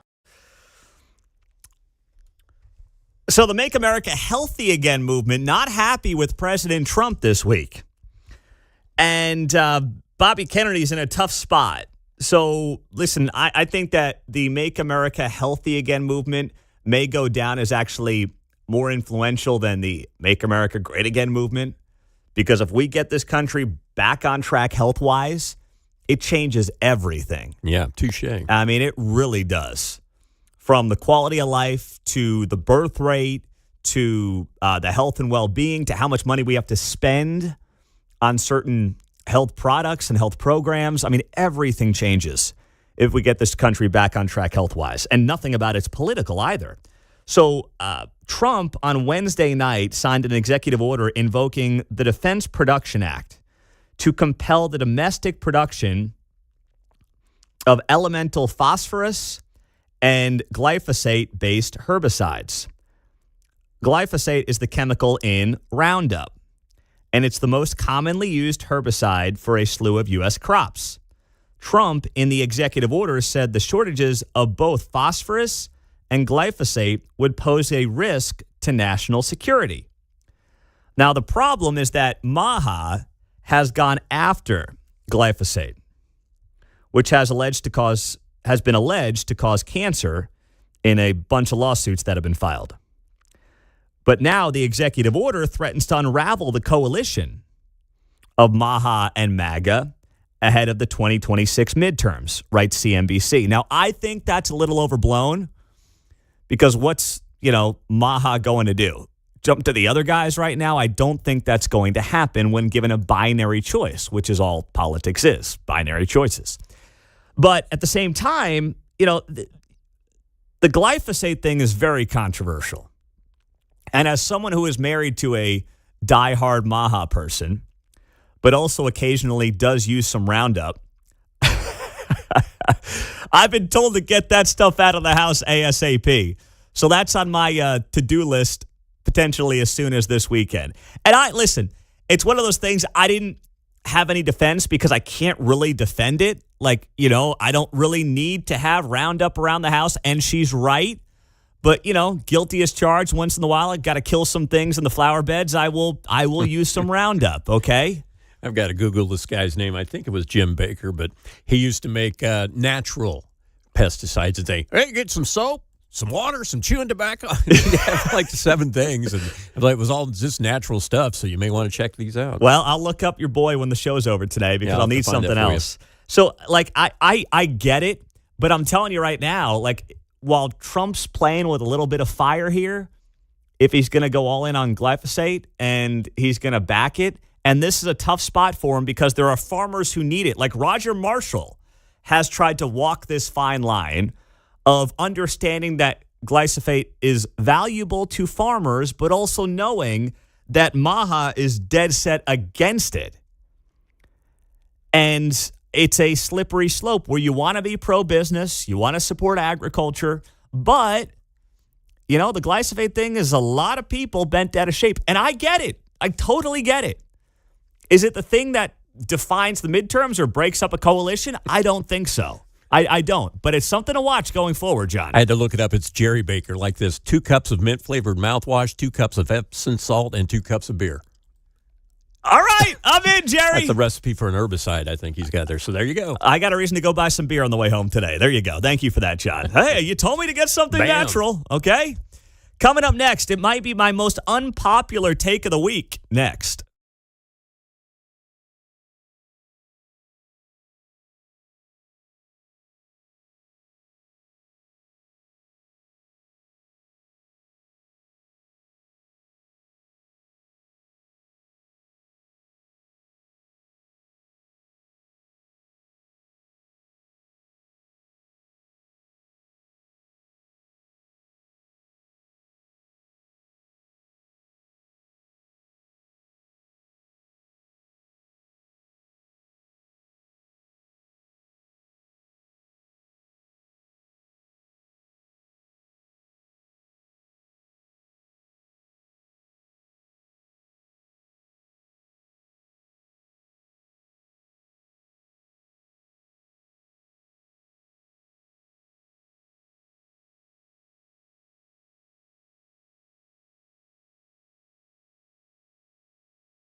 maybe some of you can't stand it, and that's fine, and we can have the conversation. But I have thoroughly enjoyed watching the Winter Olympics. Not because I do any of those sports. I've skied maybe half a dozen times in my life. I don't know how to curl. I can't skate. I can't do any of it. Outside the 12-ounce curls. Yeah, Right. I'm very good at those. There you go. I can even do 16-ounces if I'm feeling, Possibly Olympic team. Yes, Yeah. I could do Olympic team curling if that's what we're talking about. Oh, I remember the story you told about the missus, too. Yes, absolutely. She could be on the team. Absolutely. On a good day. Back in the heyday. Those days are long gone. But I have thoroughly enjoyed watching these Olympics. I've enjoyed watching them with the girls. Whether it's a little bit before dinner, some after dinner, we have just kicked it. Yeah. We've enjoyed the figure skating. They've been into that. And last night we were watching American Amber Glenn in the free skate. She's from Plano, Texas, outside of Dallas. And the reason that I've so thoroughly enjoyed it is not just because I'm watching people do things that I can't fathom doing. Like my oldest, she said to me, "Boy, they make it look so easy." I'm like, yeah, that's the point. Touché. They're the best in the world. Dad would get out there on two skates and fall right on his rear end and not know how to get up. But it's because I'm watching my own kids celebrate America. That's what I'm doing. When Amber Glenn took over first place in the free skate, and I guess they're, combining skates, and then you get a point total, and, someone takes over first place or gets up to second place or whatever. When I see my own kids celebrate an American woman take over first place in the world, now she didn't win the gold, but when they see her jump in the first place and they get it and they celebrate an American on the world stage, potentially, at least for a moment in time, being the best in the world at something, that's awesome. There's nothing else I can do to duplicate that kind of enthusiasm. I can talk about American greatness, but when you're talking about 7 and 5-year-old kids, what does it really mean to them, right? What, am I going to break down U.S. and Iranian tensions along with Russia? They don't care. Mm-mm. But if at a very young age, I can throw on the Olympics and grow some American pride in my own kids by having them watch figure skating, by having them watch alpine skiing, that's cool. And that, to me, it's not about, anything within the political arena. It's about appreciating and loving the country that they're in. And, they've asked me, it's funny because when you watch the world through the eyes of 7 and 5-year-olds and they start asking you questions, it makes you think to yourself, boy, all these things that you just assume and take for granted that they obviously don't know yet in life. Yeah. It's very fascinating to watch that and then comprehend it on your end. And when they say things like that, how do they get there? When do they start training for this? And you realize that these kids, and they're not kids, they're adults, but they've been training for these moments their whole lives since they're 10, 11, 12 years old. And now here they are, 18, 20, 25, whatever it might be. And they're having this amazing opportunity on the world stage to represent their country. That's awesome. All right? I mean, yes, some of them have gotten political, and that's been a mistake on their part. They're hurting themselves and their own brands, and they don't realize it. But those that aren't, those that are rah-rah America, that's what I love about this. All singing the national anthem last night. That's very cool. Well, whenever they won it, I saw it last night. Yeah. That's what it's all about right there. Absolutely. And that's what I want to celebrate and see more of. And by the way, the ratings so far have been very good for the Olympics. I was looking this up last night. The early returns, not early anymore. We're almost done with the Olympics. But the ratings so far for these Olympics on NBC have doubled what it was during the Beijing Olympics 4 years ago. Now, the 2022 Winter Games were the least watched on record. So, we're doubling the least watched games, but still, doubling's a very good number from where we were just 4 years ago now. And I think people are looking for things like this. At a time when we don't have much that brings us together, heck, even the Super Bowl causes controversy these days because of the dopes that are running the operation and allowing Bad Bunny to be political. There's a handful of Olympians that have been political, but the vast majority have not been. And that's worth celebrating, too, in this moment, John. It's sort of the boomer filter here, the geopolitics. We used to sit there and go, oh, let's beat Russia. Yeah. Let's beat East Germany, Czechoslovakia, the Eastern Bloc. And now it's, let's punch Canada in the mouth. Yeah. Both the hockey teams, I'm like, yeah, I'm still rooting against another nation, but it's Canada now. And we might as well enjoy it until they're the 51st state, right? I mean, it might be part of us pretty soon. No, tongue in cheek. But, I mean, that's to me, like, they're asking about these other countries. So they're like, oh, Switzerland, where's that? And then I pull out the map and you're teaching them about the world.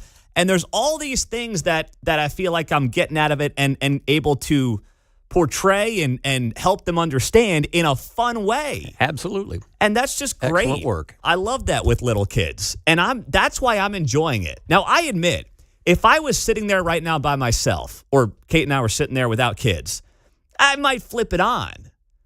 I might casually watch it. I might do a Mark Van Sickle 7-way parlay on curling just because I'm bored. But I wouldn't have the perspective that I have with little kids in the house watching this stuff. And if this is the thing that gets them to further appreciate the country they live in, what we have going on here, and how great this nation is, and how successful we are. And we're better at the summer games than the winter games, but still, how successful we are in many of these things, then you know what? Count me in. I won't complain one bit. It's a great year for them to learn because we're ramping up to the 4th of July this year. Yes, America 250, baby, right around the corner. 913-408-7957 is how you join us on KCMO Talk Radio 95.7 FM, streaming on the KCMO Talk Radio app. On the text line, Pete, the Olympics is getting the Trump bump from patriotism. I don't know about that. I've heard plenty of people, who are obviously big Trump fans on social media being like, I can't stand the Olympics. I just vehemently disagree. I'm looking for reasons, and I think we all are right now, to escape, find some normalcy, a semblance of normalcy, and the Olympics can achieve that. And NBC does a very good job with its coverage and telling stories about these people and doing all that stuff in prime time that makes them elite at putting this product on television. Some of the fun side things, too, like you see the goat climbing up the hill on the ski slopes. You see the dog chasing the cross-country skiers. Yes. It's like, some of that stuff is fun, too. Yeah, that's right. I saw the dog somehow ended up in the cross-country ski race the other day. That's great content. Kids love that stuff. So I'm all in. I'm celebrating it. I'm enjoying it. And you know what? When it's over this weekend, I'll be bummed because then you got to wait 2.5 years for the Summer Olympics in 2028, which is going to be in Los Angeles. How about that? That'll be interesting. Yeah, I know. I see this on the text line. Pete, I'm annoyed at NBC promoting the Olympians, and they're promoting the Chinese girl who's a U.S. citizen but has a China flag on her jacket. Listen, I know. Kevin's obviously been all over that on Kevin Keatsman Uncanceled. And, I mean, I don't agree with that. And I kind of just ignore her. I don't know. I mean, I just kind of where I'm at. But whatever. It's doesn't mean I'm right. It's just my perspective. That's all it is. I'm not telling you shouldn't be mad or you shouldn't be upset. You're allowed to be. I'm just saying it doesn't. I don't sit here and get worked up about that, but there's things that I get worked up about that you may not get worked up about. So there are thousands of stories here. Thousands of stories. Trust me, we've all got our thing, man. Dave Portnoy went off yesterday. I'll see if I can find the audio maybe, but he was talking about Alyssa Liu, Eileen Gu. I don't know who I'm talking about but go America. Well, right now we find ourselves second in the medal count at 27. Norway is leading the way at 34. All right. And Italy is number 3 at 26. I've been impressed by Italy. I didn't really think they had that kind of Winter Olympian talent in that country, especially as they have like the worst birth rate in the West right now. I mean, in a generation. Home field advantage, Pete. I that's what I wonder because I just didn't know they had that kind of talent, to be honest. But they're number 3 in the medal count right now. So good for them. Good for them. 913-408-7957. Is how you join us on KCMO Talk Radio 95.7 FM. Buy, sell, hold coming up at the end of the hour. We'll get to that. And then we have Pam Kramer, the CEO of KC 2026, who's going to be in studio for our Feature Friday here on KCMO Talk Radio. Right now, it is your chance to win. Final chance on this show. Santana and Doobie Brothers tickets at Morton Amphitheater, August 26th. Seventh caller, 913-408-7957. That's 913-408-7957. How you join us here on KCMO Talk Radio, 95.7 FM.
from Leawood to Liberty. You're listening to Mundo in the Morning on 95.7 FM, KCMO Talk Radio.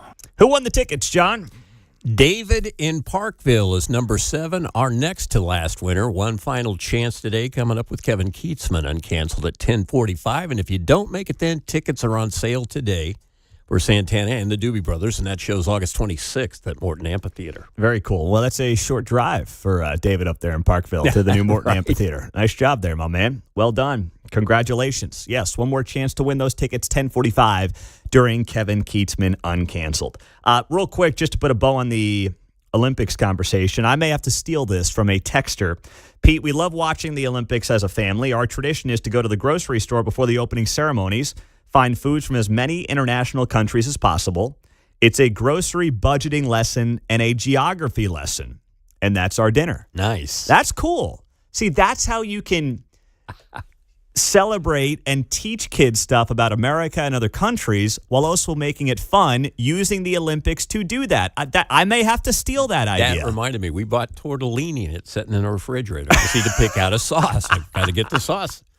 Well, there's your job when the show ends today, John. Thanks for the reminder. That's very good. Very good. Very nice job. And it's cool, too, because Kate, she studied abroad her junior year in Milan, where, of course, the games are taking place. So that's been kind of neat for her to show off to the girls and talk about with the girls, which, once again, is a cultural and history lesson there in and of itself that otherwise they would not care about at all.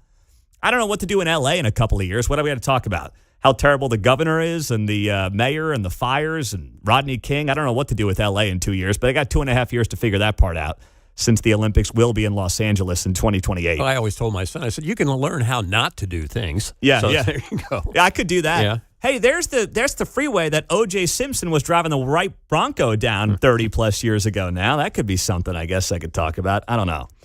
But I want to move on to this in the Kansas City Star. Headline, Missouri left gun laws unchanged after 2024 shooting. KC now reels from another. So this story is about what has been, I would say, the top story, news, just pure news story of the week in Kansas City. And that is the shooting at the nightclub early Sunday morning, right off Southwest Boulevard, that left 2 young women dead. And to use that story, based on what we know, as a reason to beat up Missouri politicians over the gun laws is so weak and so flimsy. And you can tell that this story is just emotionally charged, because here's how it starts. It starts off by the Kansas City Star article noting this. When one person was killed and more than 20 people were shot at the Chiefs Super Bowl rally in 2024, the mass shooting sparked the loudest outcry for changes to Missouri's gun laws in recent history. In the 2 years since, nothing's changed, they write here. Over the course of 2 legislative sessions in Missouri and Kansas, lawmakers returned to their districts without passing any new limits on guns or additional safety requirements. And over the weekend, just hours after the 2-year anniversary of the mass shooting at Union Station, gunfire erupted once again in Kansas City. Talk about a false narrative to tug on the heartstrings. As if somehow the correlation from what happened 2 years ago at Union Station, which turned out to be a bunch of thugs, and in some cases minors who should not have had weapons to begin with. It was illegal what they were doing. Fast forward to what happened on Sunday morning, as if there's any correlation between any of this stuff, and suggest that if only Missouri politicians had done more as it relates to gun laws, this would have not happened, is completely inaccurate. Now, even if you support changes to the gun laws, to use what happened on Sunday morning as an example to help drive home your narrative is just not a good case for you to make. You've got a guy who was actually from Kansas, who had already spent several years in jail for previously committed crimes, who was not supposed to be carrying a weapon and out and about the way that he was early on Sunday morning, takes this gun into this club, which, by the way, has a sign on the door that says no guns, and then ends up firing that weapon as a previously convicted individual in Kansas and taking the lives of 2 young women, to use this story with all of that information and suggest that there's a Missouri gun law that would have prevented this from happening is so asinine. And once again, even if you're a proponent of changing the gun laws, this is not the story to make your case. It's not. But I guess if you're desperate, that's what you do. The story goes on to note, the fatal shooting early on Sunday morning has once again renewed a debate over Missouri's gun laws among the loosest in the nation. No, it hasn't. It actually hasn't. Even like Mayor Lucas hasn't done this, and he's been more than willing to be hyper political as of late. He didn't go down the, if only Missouri had different gun laws, this wouldn't have happened on Sunday morning. He literally came out the other day before he came on this show, which he does on Thursday mornings. He put up a video on social media basically saying, stop acting a fool. That's what the mayor said. He didn't say, these Jeff City Republicans just can't get the gun laws right. Even he understands that this incident, this tragedy, is not the one where you make that argument because it doesn't fit the facts of the story. It kind of makes the conflation harder to stick to when you take a restrictive gun state like Illinois and a city like Chicago and highlight that they already have their laws there, and they're more restrictive than Missouri even. Yeah, the article goes on to note here, but the lack of movement after the Chiefs rally shooting, a highly public event witnessed by hundreds of thousands of fans and lawmakers of both parties, has residents and local and state officials wondering if change will ever happen. That's a fine thing to wonder if that's how you feel. But tell me how what happened in the club on Sunday morning off Southwest Boulevard, what gun law would you pass to have prevented that from happening? That individual, that guy, was already breaking multiple laws. He was already a felon in Kansas. He was tracked down through his probation officer or whatever after his hat fell off his head in the club following the gunfire. They traced the DNA back to him because he had a long rap sheet and spent time in prison already in Kansas. So this guy had broken multiple laws before he even fired his weapon. What's the law that you pass in this specific case where you say that would have been preventable on Sunday morning? You can't find it. So all this is an emotional argument from the Kansas City Star to lobby for more restrictive gun laws. But when you use it, and when you use this kind of a story to further that narrative, you're actually hurting your own credibility. Because once anybody has the facts on this specific story, you're like, okay, yeah, I mean, that's not the one to use to lobby for more gun control. It's just not. And when the mayor's not doing it, no one on the city council, as far as I can tell, has done it. The prosecutor in Jackson County is not doing it. You would think that that would make the Kansas City Star look in the mirror and be like, do we hit the publish button on this one or do we hold off? But I guess when you're on the fence as the Star, you just say, screw it, let's roll. And that's what they did. And they're hurting their own cause in the process is what they're doing. News in 2 minutes. We're back with you here on KCMO Talk Radio. Buy, sell, hold is 15 minutes away.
From Gladstone to Gardner, you're listening to Mundo in the Morning on 95.7 FM, KCMO Talk Radio. This is why we've got the best audience in Kansas City, okay? We've got people doing free investigative journalism for us here on the show. This is great.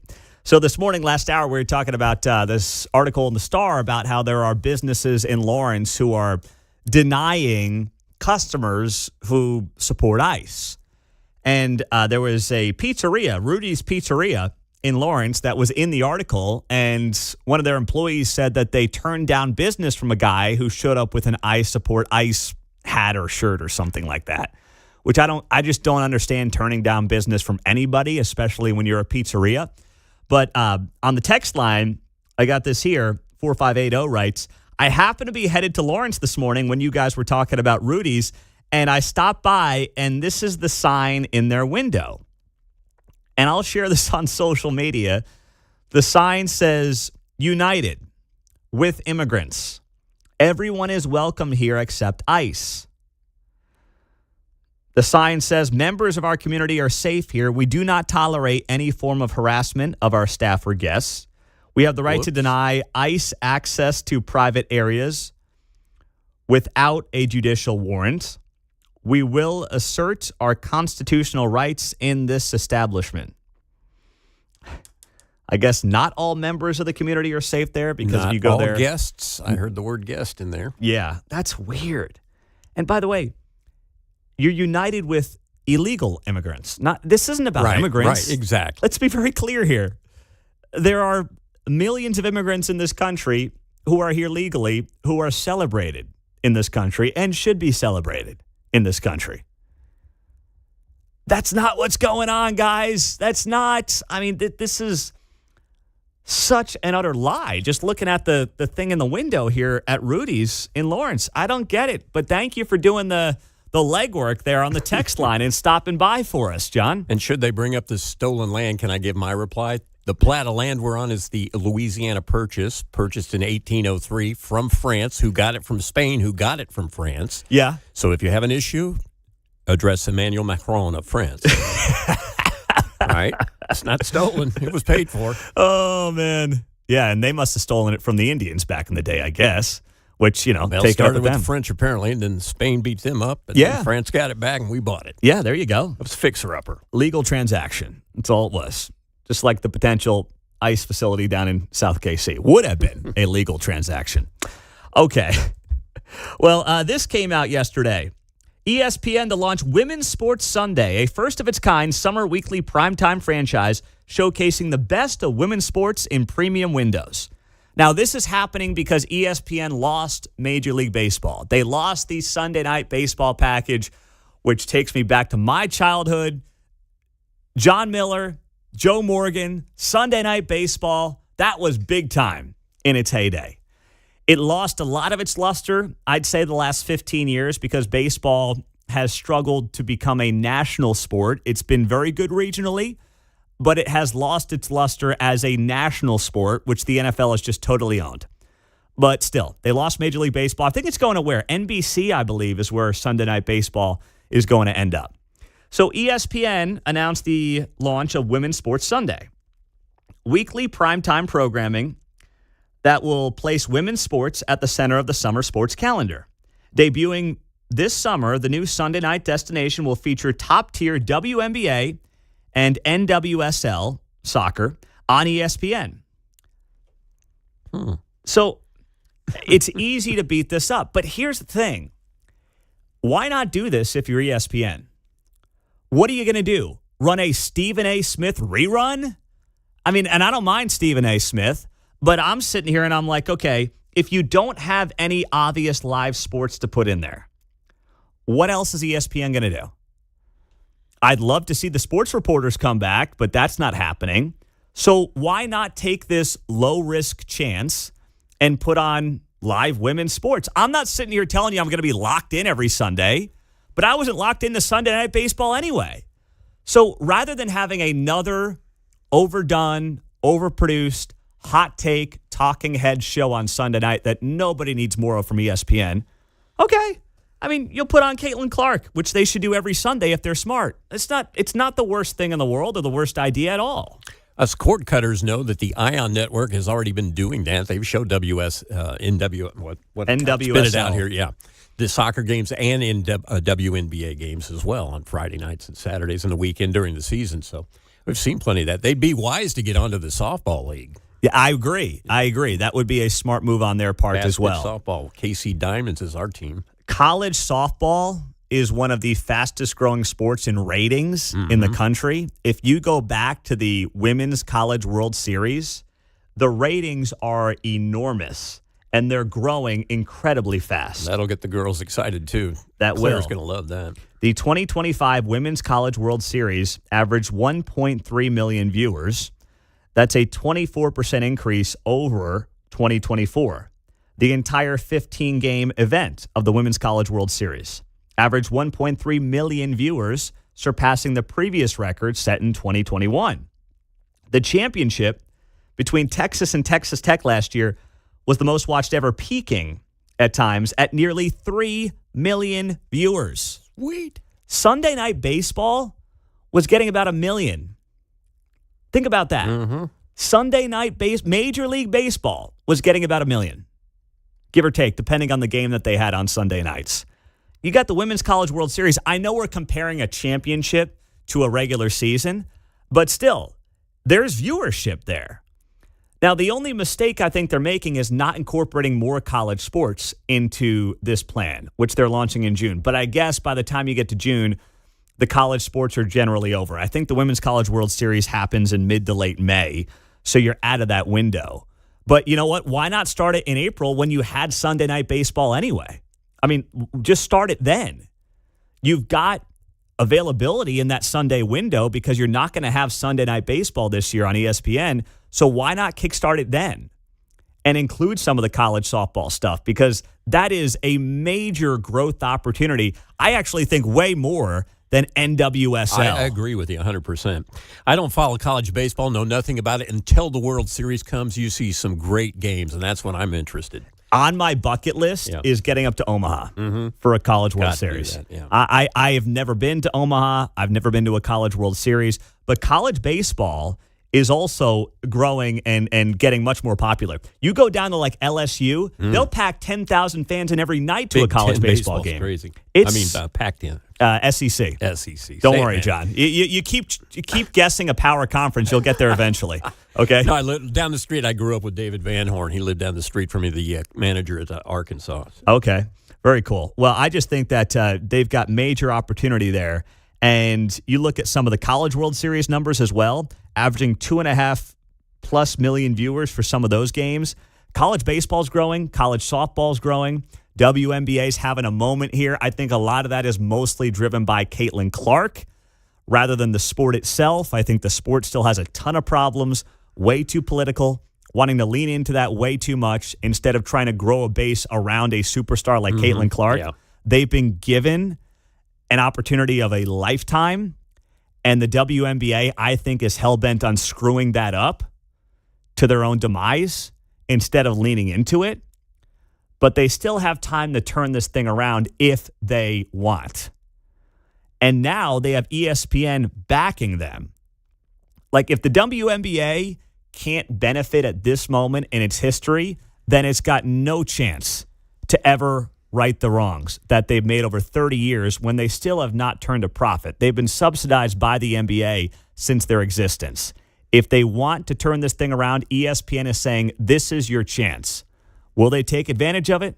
That remains to be seen. We've got a game coming up here at WNBA against, I think, the women's Nigerian team. So it's an exhibition game coming up. And I know a lot of people are encouraging those to attend to maybe get a WNBA franchise, but I'm not sure that'll help a lot. But you should go if you're interested in it. Yeah, there you go. Buy, sell, holds coming up next on KCMO Talk Radio.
Vince Colonnese here. Join me for your lunch hour from 11 to 2 on 95.7 FM, KCMO Talk Radio. That's right. Before that, it's Keatsman Uncanceled, and Kevin will join us to wrap up the show about 1 hour from now here on KCMO Talk Radio. It's that time of the week. It's time to buy, sell, How about a day 12 and a half, 15? and hold.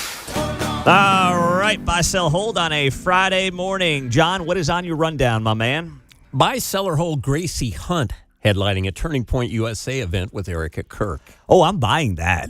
I'm buying that fast. And I'm just intrigued by it. So, listen, we know where the Hunts are at.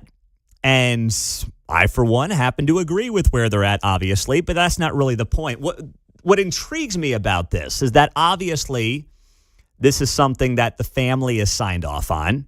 Gracie Hunt didn't wake up yesterday and decide, you know what, I'm going to go do a headlining event with Erica Kirk. And she's also going to be there with Catherine Limbaugh, of course, the late wife of Rush Limbaugh. So there are deep Missouri ties to this event happening in San Antonio sometime this summer. They don't have dates yet. But it made me think, what if the next generation of Hunts that will be taking over eventually from Clark and the siblings will be leaning into this more? And I don't mean just like the purely political red versus blue thing. I mean more the cultural battles of the moment. We know, of course, they're family of faith. Respect that about them, absolutely. But most big businesses just donate to both political parties because that's what's good for the business. But if Gracie Hunt becomes kind of that face of the next generation of the family and is very much leaning into events and causes like this, suddenly you've got one of the top 5 richest NFL families playing in this lane. And while I know some of you will say, well, Pete, I thought sports wasn't about politics. I'm not saying you use the Chiefs to do this. All right? I'm not saying you push this down through the Chiefs and get the Chiefs involved with anything that Turning Point USA may be doing. That's not what I'm saying. I'm saying if you are the face of the ownership group, one of the faces of the ownership group within the family, and yes, you happen to own the Chiefs, but that forward-facing celebrity also leads you on your own time in your personal capacity, key phrase there, to want to then be involved in this from a cultural perspective with organizations like Turning Point USA. That's a massive opportunity, and I think can be a tremendous win for the cultural wars that are happening right now in this moment. Because let's be honest, money's a big part of the game. We can complain about it all day. Money's a big part of the game. And one thing I'll say is it's a reality of the game.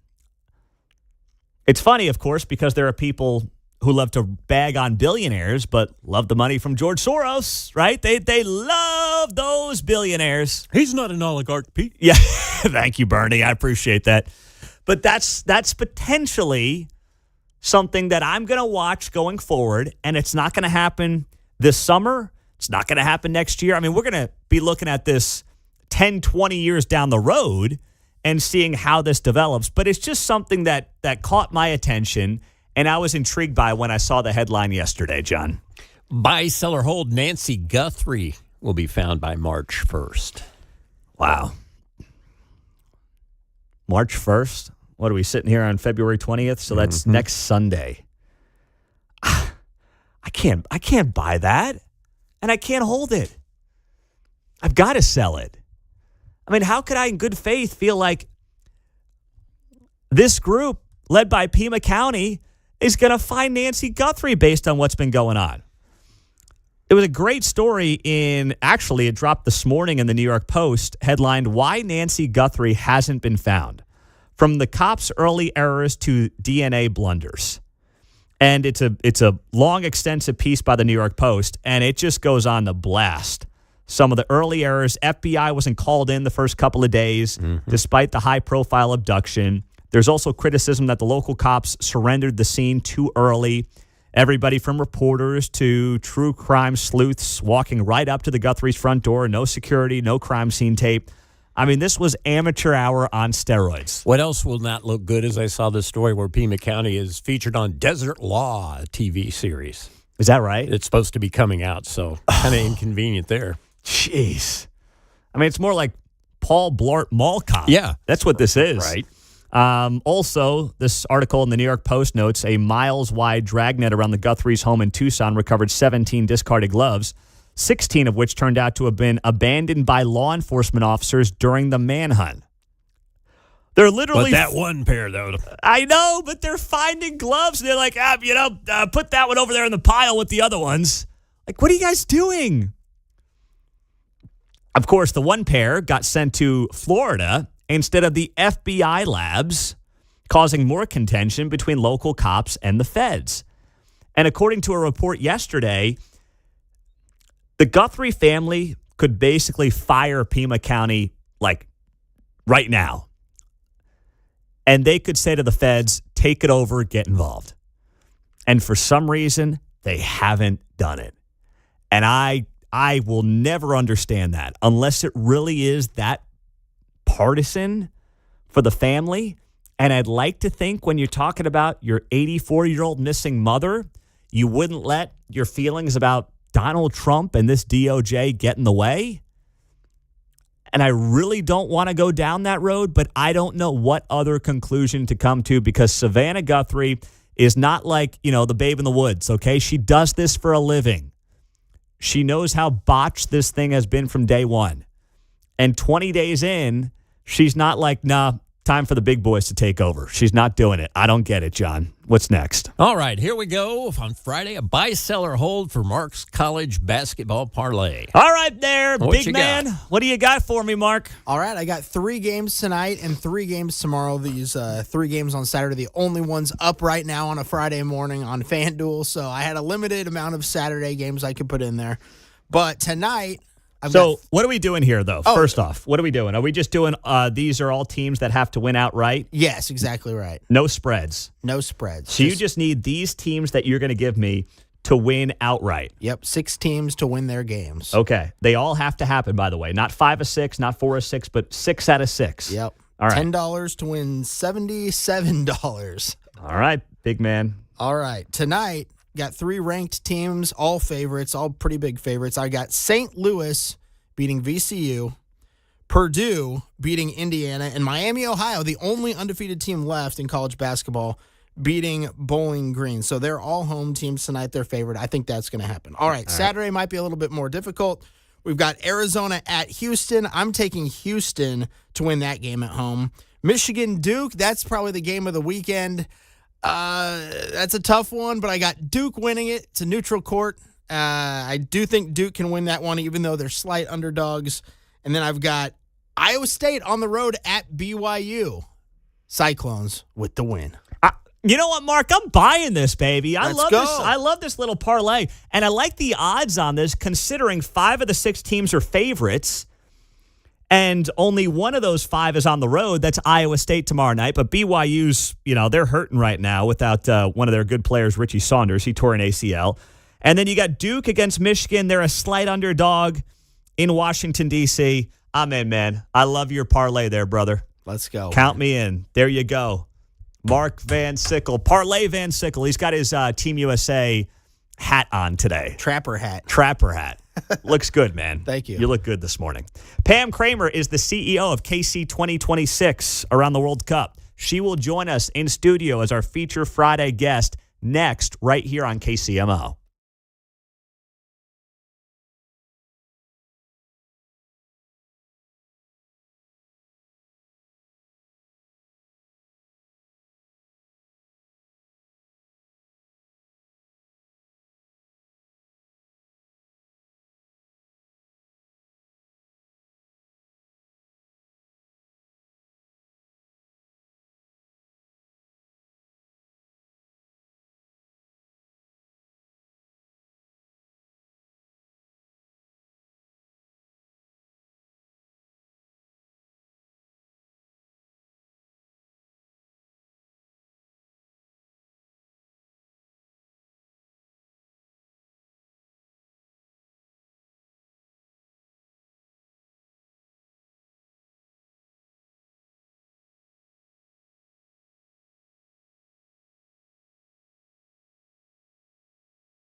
It's a Friday morning, and our guest this morning is Pam Kramer, the CEO of KC 2026. And Pam, good morning. Great to have you here. Appreciate you coming on the show. Good morning. Thanks for having me. Well, let's start off with the breaking news from yesterday. Came out Thursday afternoon that Algeria is the fourth team that will be base camping in Kansas City, joining England, the Netherlands, and Argentina. So we've got the four teams.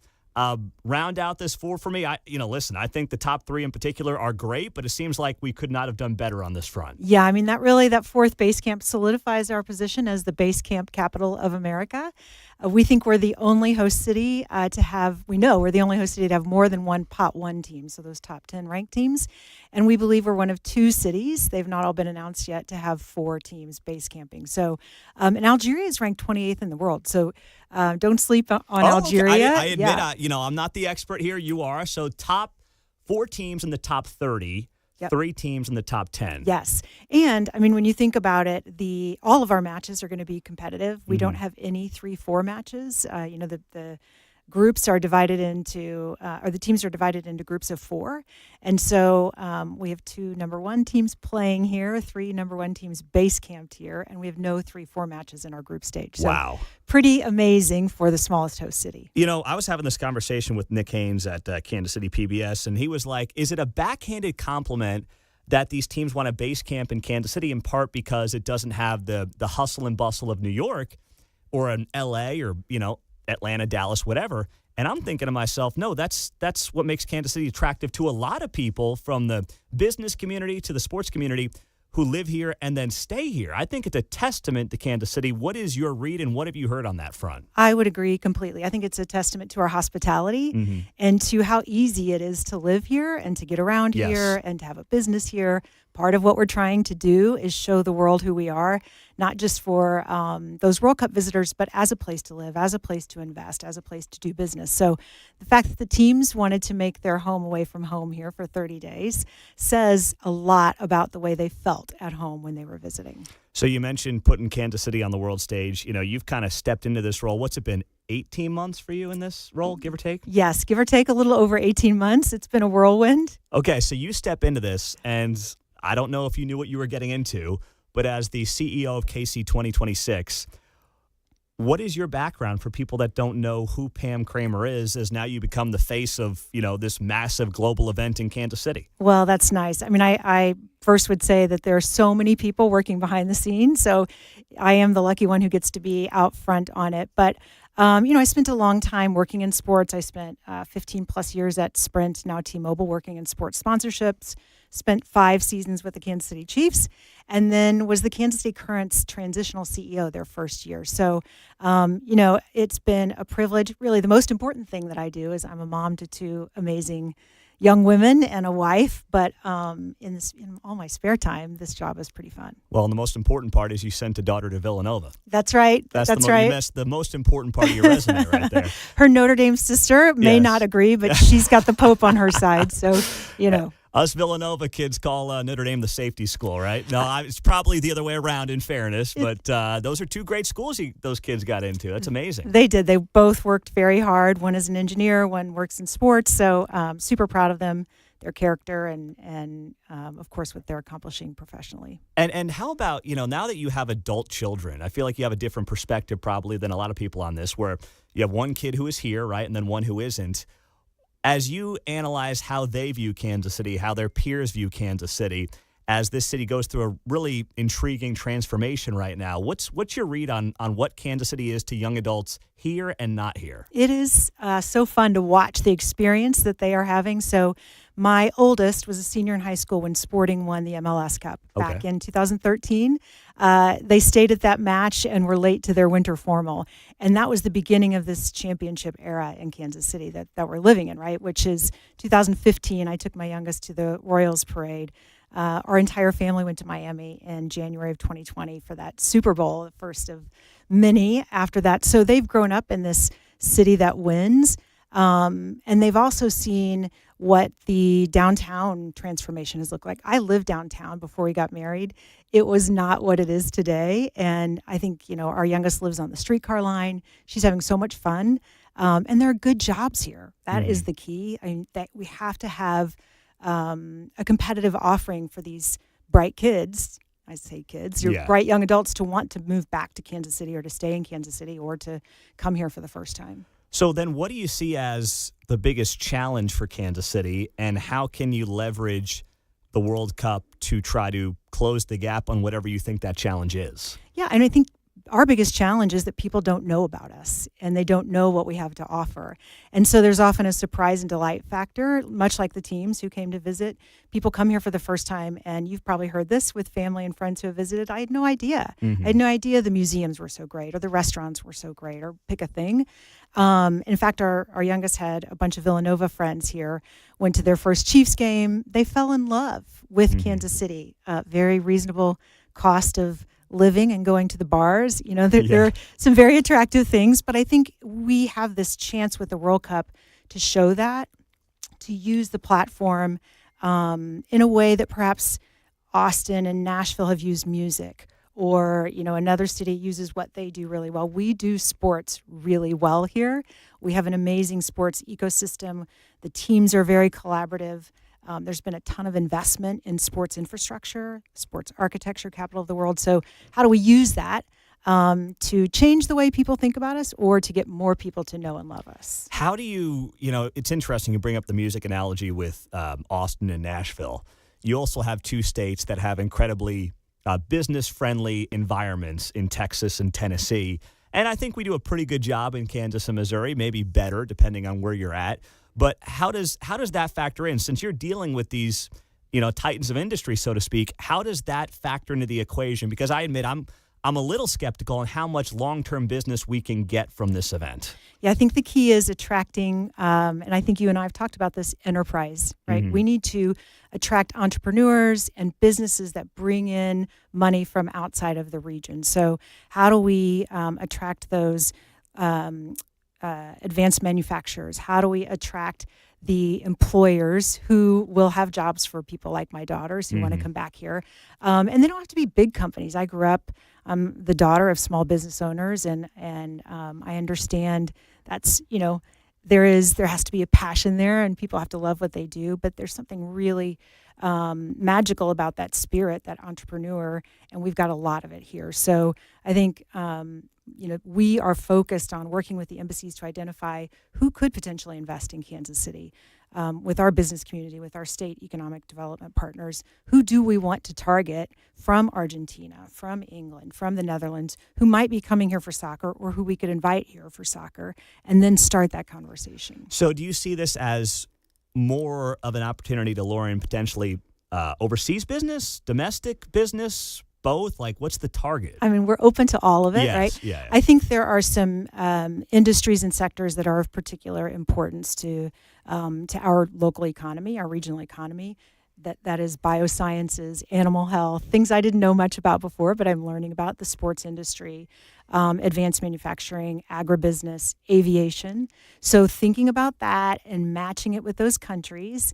The Netherlands has a very strong sports innovation culture with technology, and they have quite a bit of investment in Kansas and Missouri already, Netherlands-based companies. So we're looking at all of that to understand where the opportunity is and to make sure we're capitalizing on it. So who put together that, I'll call it a target list? I mean, was that you in conjunction with business leaders? Was it politicians? Was it all of the above? It's everyone working together. So Okay. we're partnering with KCADC, the Kansas Department of Commerce, Missouri Department of Economic Development, all the local EDCs, and really our business community, and understanding what the ecosystem is here and how we want to grow it. I think the growth sectors are really where we're focused. Pam Kramer is joining us, the CEO of KC 2026, overseeing the World Cup, joining us on KCMO. We'll take a quick break with her, come back, keep the conversation going, as we are just months away from this World Cup getting underway here in Kansas City.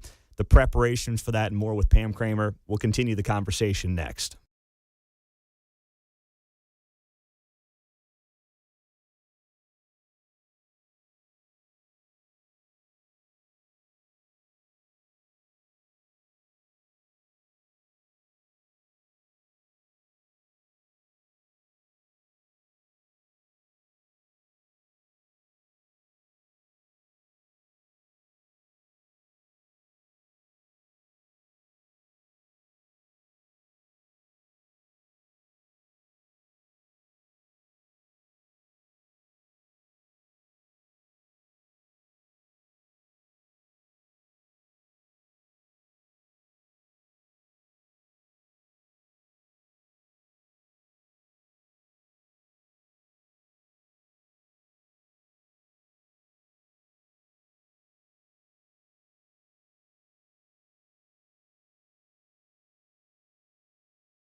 On Friday's Guy Benson Show from New York City, Steve Moore, the economist, reacting to the American economy. Coming up at 2 o'clock on 95.7 KCMO.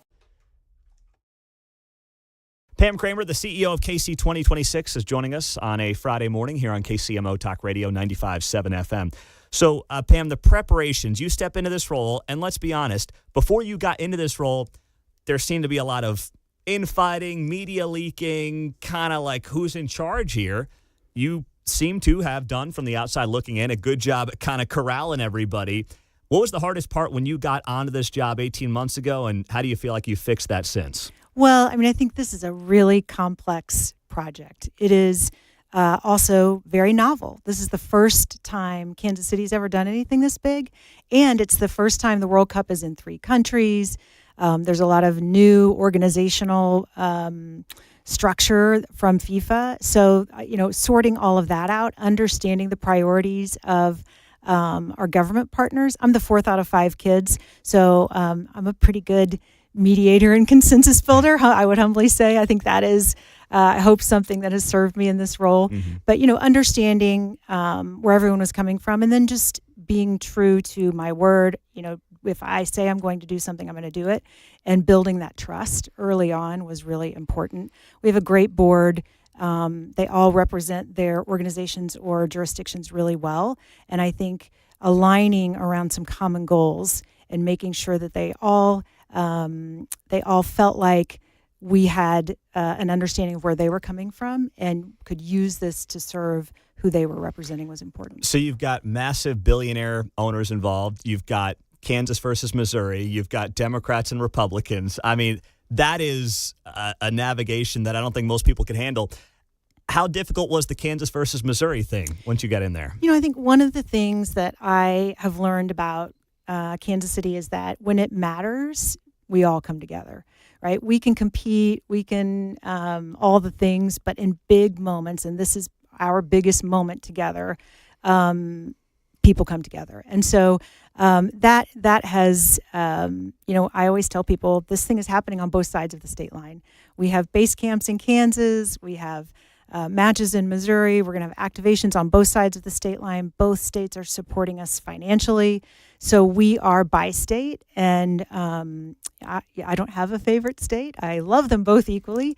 But I think that again, backing back to understanding what their priorities are and making sure that we're communicating often with them about how we're meeting their expectation and providing a return on investment. I view them as investors in an idea. So let's talk about the investment side. Once again, this whole thing was not your decision. You walk into this role, but how should people who are like, I'm not a soccer fan and taxes are pretty high around here, what's your message to them in terms of what the cost ends up being and how they will see any notable benefit from any of this? Yeah, well, a couple of things. I think, first of all, it's public and private funding. We've done a really good job of raising money privately from businesses. We still have some work to do there, so if any businesses are listening, we're open.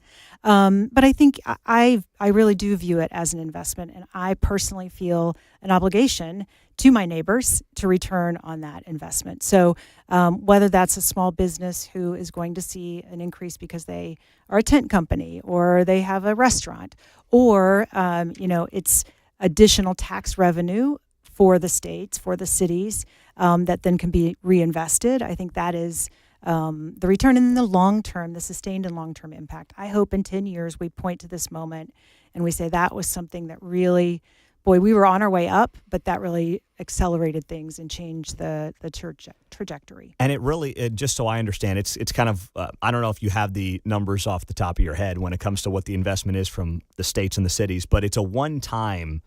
There's no long term here, right? Whatever the investment is, it ends when the World Cup ends? That's correct. That's correct. Yep. And do you know what those numbers are by chance? So I do. Both states have invested millions, and the Kansas appropriation was $28 million. The Missouri also invested in some stadium modifications. Okay, that's right. Yeah. That were required by FIFA, but Missouri, I believe it's $40 million, give or take. Okay. And then the city of Kansas City, Missouri, Johnson County. But I think they are viewing it as making sure that we do this. I mean, safety and security is job one. Yes. That is the most important thing always. And then the transportation piece of this, there is going to be a blueprint. So if there's a Super Bowl here someday, if there is, the next big thing, we've done this now, and we've got some muscle memory for how to do that. Pam Kramer, CEO of KC 2026, is joining us on a Friday morning. How do you also think about it, like the NFL draft game? You were, I'm sure, watching that closely. You may have studied what happened with that. And there were a lot of businesses who were very vocal, like, hey, I didn't see any benefit from that. Now, the NFL, it was one weekend. They keep things very insular. But there also was, and you probably saw some of the news stories, the ladies selling sundresses in Crown Center. Like, that's not the NFL draft crowd, right? So but I think overpromising can be an issue sometimes on things like this. So how are you trying to walk that fine line where every business owner doesn't think they're getting rich because the World Cup's coming? Yeah, I mean, I think setting a reasonable expectation is really important. So we've been working with local entrepreneur support organizations. We created KC Game Plan. If there are businesses out there who are wondering if they are going to be impacted, I would highly encourage them to go to our website, kansascityfwc26.com. There's a playbook, a business readiness assessment. We're doing training right now, but we really do want businesses to understand who is going to see a benefit, where will visitors be, how long will they be here. There's some big differences, as you mentioned, the length of time that this event is going to happen. And then we are intentionally pushing people from official events to other activations. So FanFest, which will be awesome, but it's capped at 25,000 people at one time. So by definition, people are going to have to go somewhere else. And that's down at World War I. It is, World War I Museum and Memorial. And we just announced our schedule this week. Yes. We're leaving some days dark, and those are some A-plus days. The first England match, FanFest, is not open because we want visitors to go to other parts of the region. And we have that transportation network designed to facilitate that. So it has been an intentional part of our strategy from the beginning. We have to make sure that this cannot just be limited to a part of the city or a day or a specific subset of our region. We talked with Andrew Giuliani about this when he was here. He's, of course, overseeing the World Cup for the administration right now, about, making sure that people that want to come here can come here. Unfortunately, that issue seems like it's gotten political on whether or not certain people from certain countries can come here. What's your understanding of it in terms of how people from other countries are going to come to Kansas City and be able to make that a smooth and easy process for them? Yeah, I mean, I think there is a little bit of confusion about travel visas, right? Because the State Department, the President, Vice President, Executive Director Giuliani are all very focused on making sure that visitors for World Cup can get here. And they've expressed support publicly. I mean, they have a vested interest in this being successful. Yes. I think they really view it as a national event. It happens to coincide with America's 250. So, they have been supportive. Our job is really to make sure we're as welcoming as we can be to everybody who comes here. Mm-hmm. When we're talking to embassies, they are not expressing that concern to us. The Argentinian embassy was here about 2 weeks ago. They told us they will have 10 consuls general in Kansas City for the entirety of the tournament. So they expect a large number of their nationals to be here. They said 100,000 in the United States, not all here, some in Miami, probably in Dallas. But then they have huge diaspora communities around the United States that they also expect will go not only to the matches, but again, that base camp.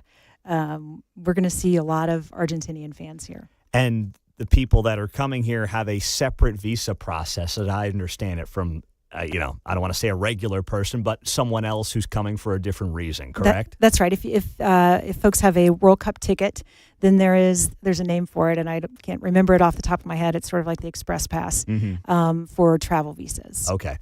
So Pam, as we have a couple of minutes left then, what are you working on right now? It sounds like you need some private fundraising still to happen ahead of the World Cup, but like we're sitting here in mid to late February. It sounds like it's far away. I know it's not. You probably have the daily countdown on your mind, but what's like the final things that need to be buttoned up here? Yeah, 110 days from the World Cup starting. But now it's all about testing and readiness. And we've been doing exercises, safety and security exercises with law enforcement partners for close to 2 years. Now it's really exercising the transportation plan and making sure that the systems work. And what is the Joint Operations Center structure, and how many seats do we have there, and who's there? And we have all of the concepts. and the planning done. We also now have the information on who are the teams. What do their fan bases look like? The Argentinians have the Banderosa, right? The march. The Dutch have the Orange Walk. So sharing that information with law enforcement, making sure they know what to expect from those fan bases, that's really the work that's happening now. And that one thing over the next 110 days still keeping you up at night? I think well, first of all, I'm going to have a new grandbaby in May, my first. Amazing. My husband Amazing. and I are, very excited about that. So it doesn't keep me up at night, but, that's what I'm most excited about. But I think just the novelty and making sure people understand what's coming and that we're thinking of as many different possibilities as we can and sharing that information. Well, good luck. You got some big egos, big money, and 2 states to deal with, and we appreciate you coming in and talking to us about it. Thanks. I appreciate all the support. In addition to all of the visible people, we've got lots of people working behind the scenes to make sure that we put our best foot forward. Pam Kramer, the CEO of KC 2026 on KCMO. It's going to be a very interesting next few months to see how all this plays out. And also broke late yesterday that the feds are kicking in $80 million to Kansas City in what's largely something that's going to be used towards security, which is, I know, the biggest concern and should be the biggest concern right now across the board. Our caller of the day was a great one. We'll share it next.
from the nation's heartland. You're listening to Mundo in the Morning on 95.7 FM, KCMO Talk Radio.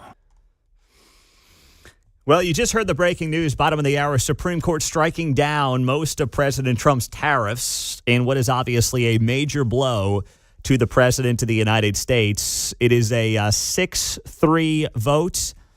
The dissenters include Clarence Thomas, Brett Kavanaugh, and Samuel Alito. They dissented, while the ruling was authored by Chief Justice John Roberts, joined by the 3 liberal judges, and then Justices Neil Gorsuch and Amy Coney Barrett in the majority. Once again, a 6-3 decision on the Supreme Court that basically said Trump's approach to tariffs on products entering the U.S. and from across the world was not permitted under a 1977 law called the International Emergency Economic Powers Act.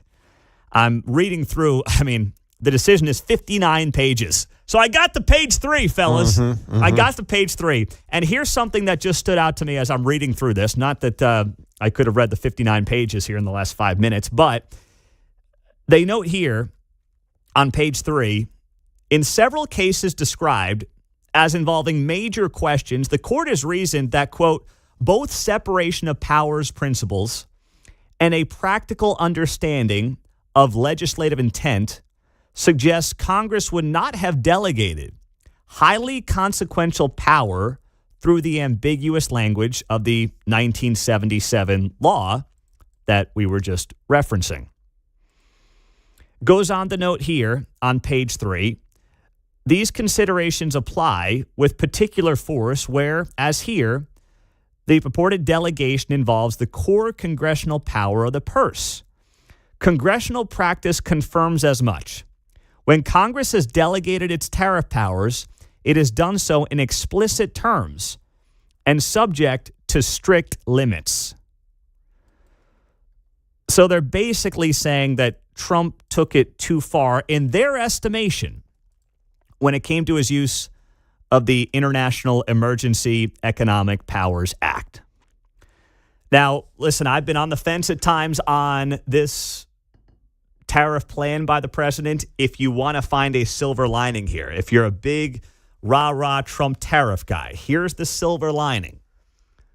The silver lining is that when inevitably there is a Democrat in power, some of their potential attempts to either tax internationally through tariffs or even domestically. Don't kid yourself.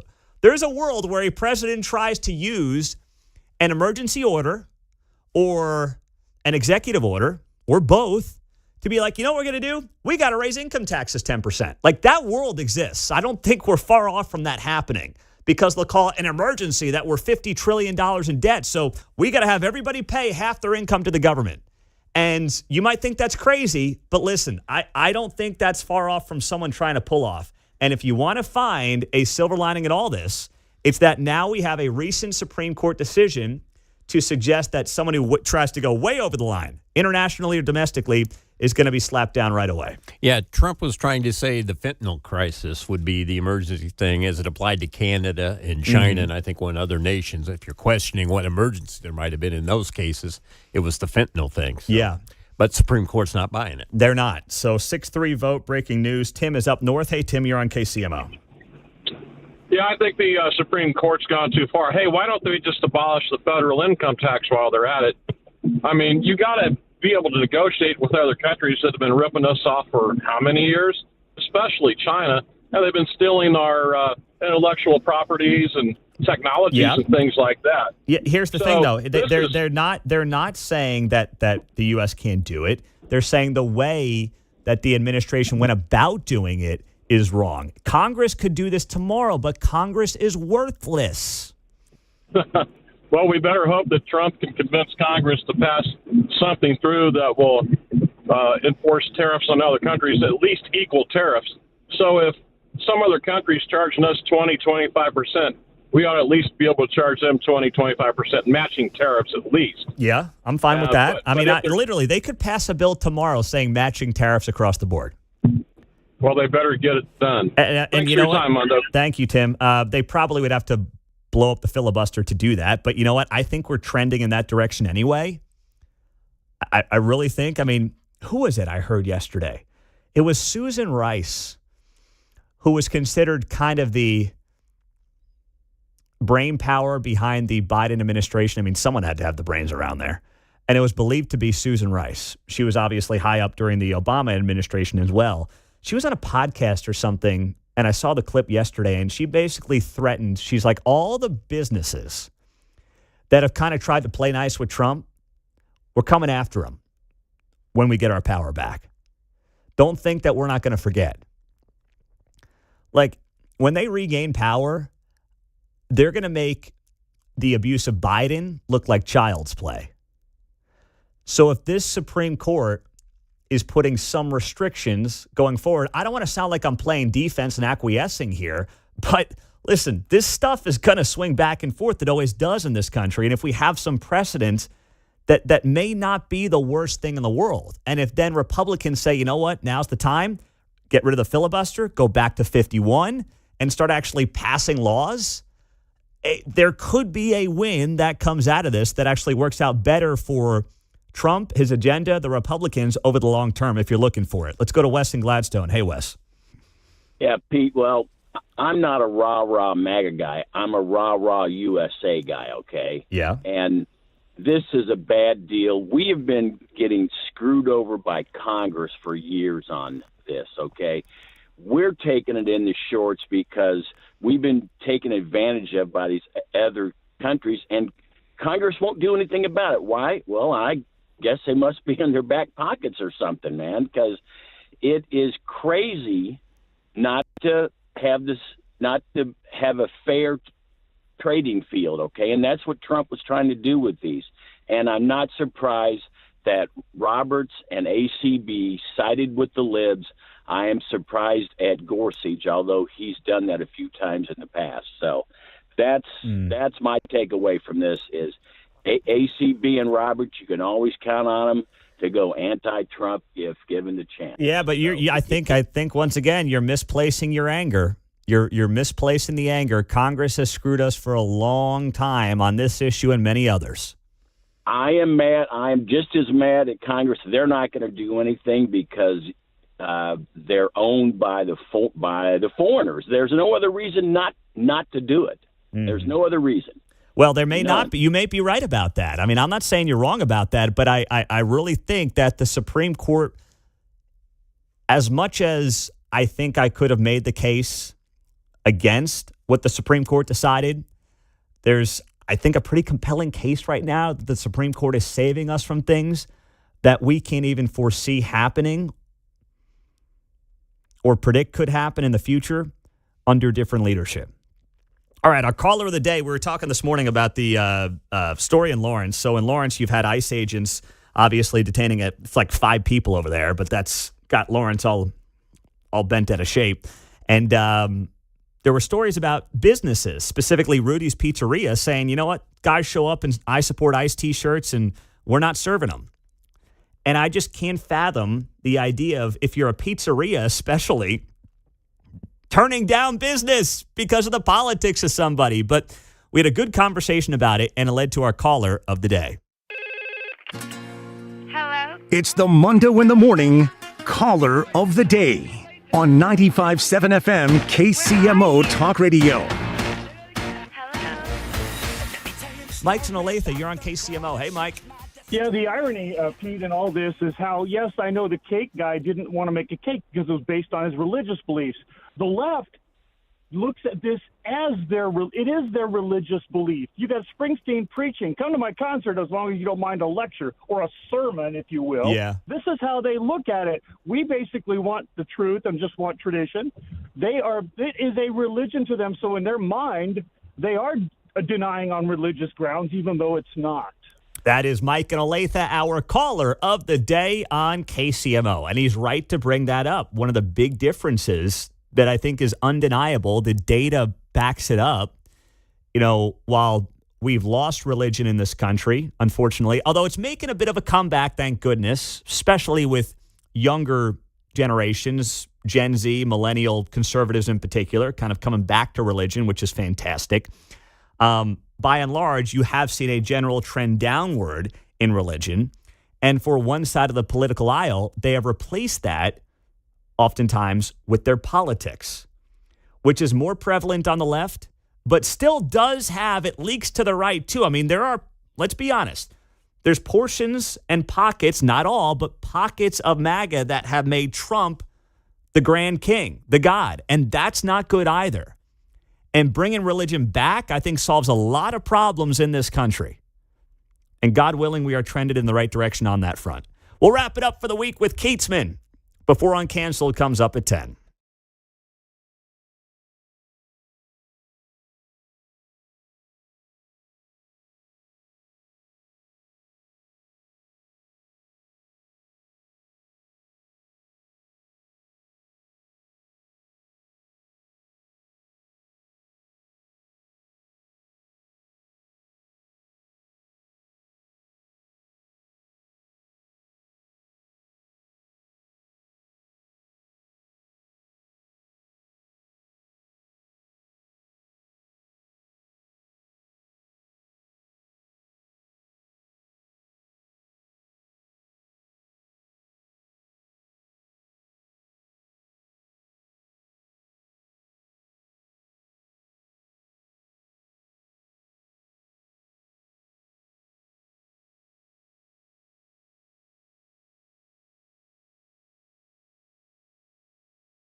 From Overland Park to Parkville, you're listening to Mundo in the Morning on 95.7 FM, KCMO Talk Radio.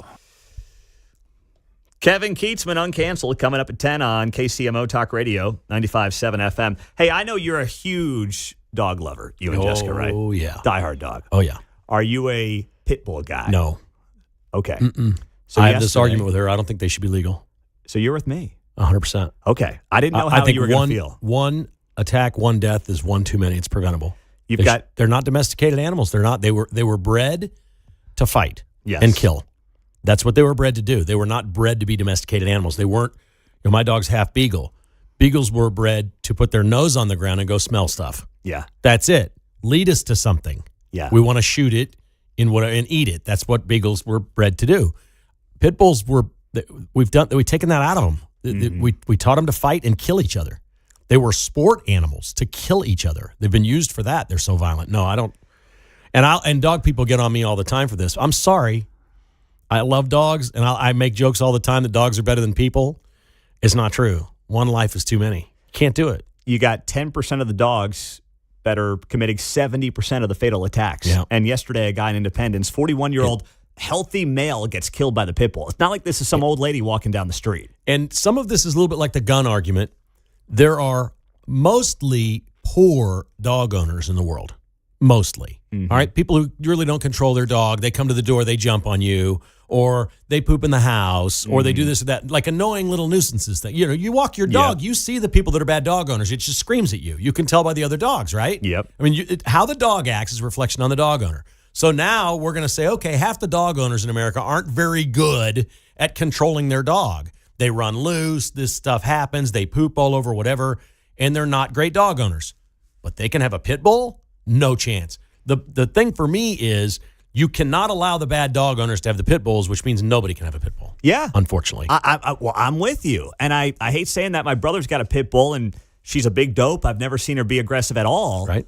But it doesn't change how I feel. He's a good dog owner. Good, well, yes, that's true. Trained him, and the dog doesn't bother anybody. And so is there a type of dog owner that is attracted to a pit bull? Oh, absolutely.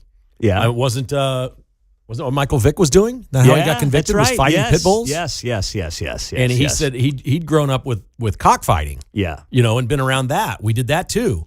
Well, these aren't domesticated pets. The violent birds that used to fight for sport to kill each other, we don't keep in our homes. I don't get it, man. I don't know why. Yes, of course, if you have a pit bull, you're basically saying I'm a badass. Look at me. Look what I've got. I've got one of these things, and I'm tough, and I'm cool. And my dog is so docile and pathetic. I don't brag about my dog to anyone. We're just happy we got a cute little dog that loves everyone. Our dog, Woody, he's like a 20-pound Havanese. He's 13 years old. He barks at everything, right? Yeah. But he sounds a lot bigger than he is. Right. I don't know if it's the breed or what it is. It's not bad. But no, it's great. The problem is sometimes if, let's say, nice day, sun's coming into the front door, we've got the storm door just open, and the Amazon guy comes up, and I'm like, man, I got to shut that door because he sounds a lot tougher than he looks. And then you see him, and you're like, wait, that's him? Yeah. That's the dog? Like, he's not going to hurt a fly. Ours never barks for hardly. He scared the crap out of us last night. We're sitting eating dinner. We have our back basically to where the front door is, and he's behind. We don't let him near us when we eat, so he's across the room. But he can see through the front door, and we have this fogged glass kind of in the door, and it's dark. And I guess the truck pulls up, the Amazon truck, and here comes this silhouette. He just went crazy. He scared us to death because we never hear him. He never barks? Not really. I mean, if he sees somebody at the door, he will. Yeah. And he did because he was awake and we were eating. That's it. Normally, he's just sleeping all day. Doing nothing. That's great. He's like, he doesn't know. Wait, how do you keep him away from you when you eat? And why? Well, we don't want him to beg people. If we're around other people, we don't want him. If we come to your house or we're having a picnic in your backyard and our dog is there, we don't want him begging you. Oh, okay, that's We've nice. taught him not to beg. That's good teaching by you. Yeah. Well, here's the thing. Woody doesn't beg us, but if my parents or my in-laws are here, game over. So he's going to beg. He's going to beg them. Perfect. You've got the same thing we've got going. Very similar. Okay. He just knows. I'll just point sometimes. If he gets too close to me at dinner, I just point across the room and he goes across and lays down. Yeah. When I'm done eating, I save a bite for him. He walks around to where the sink is and I'm cleaning my plate and I give him a little bite. Yeah. That's it. He'll wait for it. Problem is, my parents and my in-laws are just suckers for him. So he Yeah, of knows course. he spots the sucker the second he gets to the table. We had the same problem. But with us, he'll fish around on the floor for, the girls dropping food or whatever. Yeah. But he doesn't beg Yeah. until we got guests in the house. And then he just won't stop. Yeah, well, he's the best trained dog we've ever had, but shocking, we didn't have kids at home when we were training him. Yeah. All the other dogs we had children in the house, which That's are right. a priority over training the dog, right? Never forget, it's now a famous story in the house. My 92-year-old grandmother was here for Thanksgiving 2 years ago now. And he was begging her. And at 92 years old, she yells at him like I've never seen her yell at anybody in my 37 years on this earth. She just let him have it at 92. And I'll tell you what, he didn't bother her the rest of the time that she was there. It worked. Huh? Still bothered my parents, but not my 92-year-old grandma. Didn't touch her. Yeah. What do you got going on this weekend? We're going to the Eric Church concert, I think, tonight. Oh, you are? Nice. I think so, yeah. I think so, yes. Does that mean you're waiting to buy last-minute tickets? It's a complicated thing, but Jessica wants to go more than I do. I've seen him 3 times. We're working through it. We saw him when he was here last, what was that, 3 or 4 years ago at T-Mobile. At T-Mobile. It was in February, I remember. We didn't see him at T-Mobile. We saw him last summer out at what is now the amphitheater and where the Chiefs are going to tear it down and build a stadium, or Azura Amphitheater. Last year, Luke Bryan canceled. You guys remember this thing last summer? Yes, that's right. And Eric Church came in solo without his band. He just flew on a plane. He brought the female singer that he has with him. She's really good. Mm-hmm. And it was just the two of them and an acoustic guitar on the stage. And it was okay. Yeah. It would have been great if it was at a coffee shop. Yeah. When Yeah. there's 15,000 people there, you're like, okay. Yeah. And he did mostly covers, which was actually kind of interesting. He's like, I can't do all the songs we play on this acoustic guitar. He says, I'm telling you right now, some of your favorite songs, I cannot play them tonight. I don't have my band. I can't play them on the acoustic and carry it. It doesn't work that way. So he did probably 12, 14 covers. It was really pretty cool. That's pretty cool. Yeah, All it was right. fine. Well, I would go tonight if I was you, but I don't want to take Jessica's side necessarily. Yeah, no, I don't want to go I'm not against you. against it. My daughter has a new house. We haven't seen it. I need to go over to her house, and we got a thing going on here. I've not seen her house yet, Pete. Yeah, I know. You got to go. Okay. I want to put a new shower head in for her. That's what I want to do. Now I'm going to plan your day real quick in 10 seconds. Go see the house. Go to the concert. It might work. Okay. It All might right. work. There you go. Hey, have a great show, Thanks, man. buddy. Keatsman Uncanceled is next. Have a great weekend.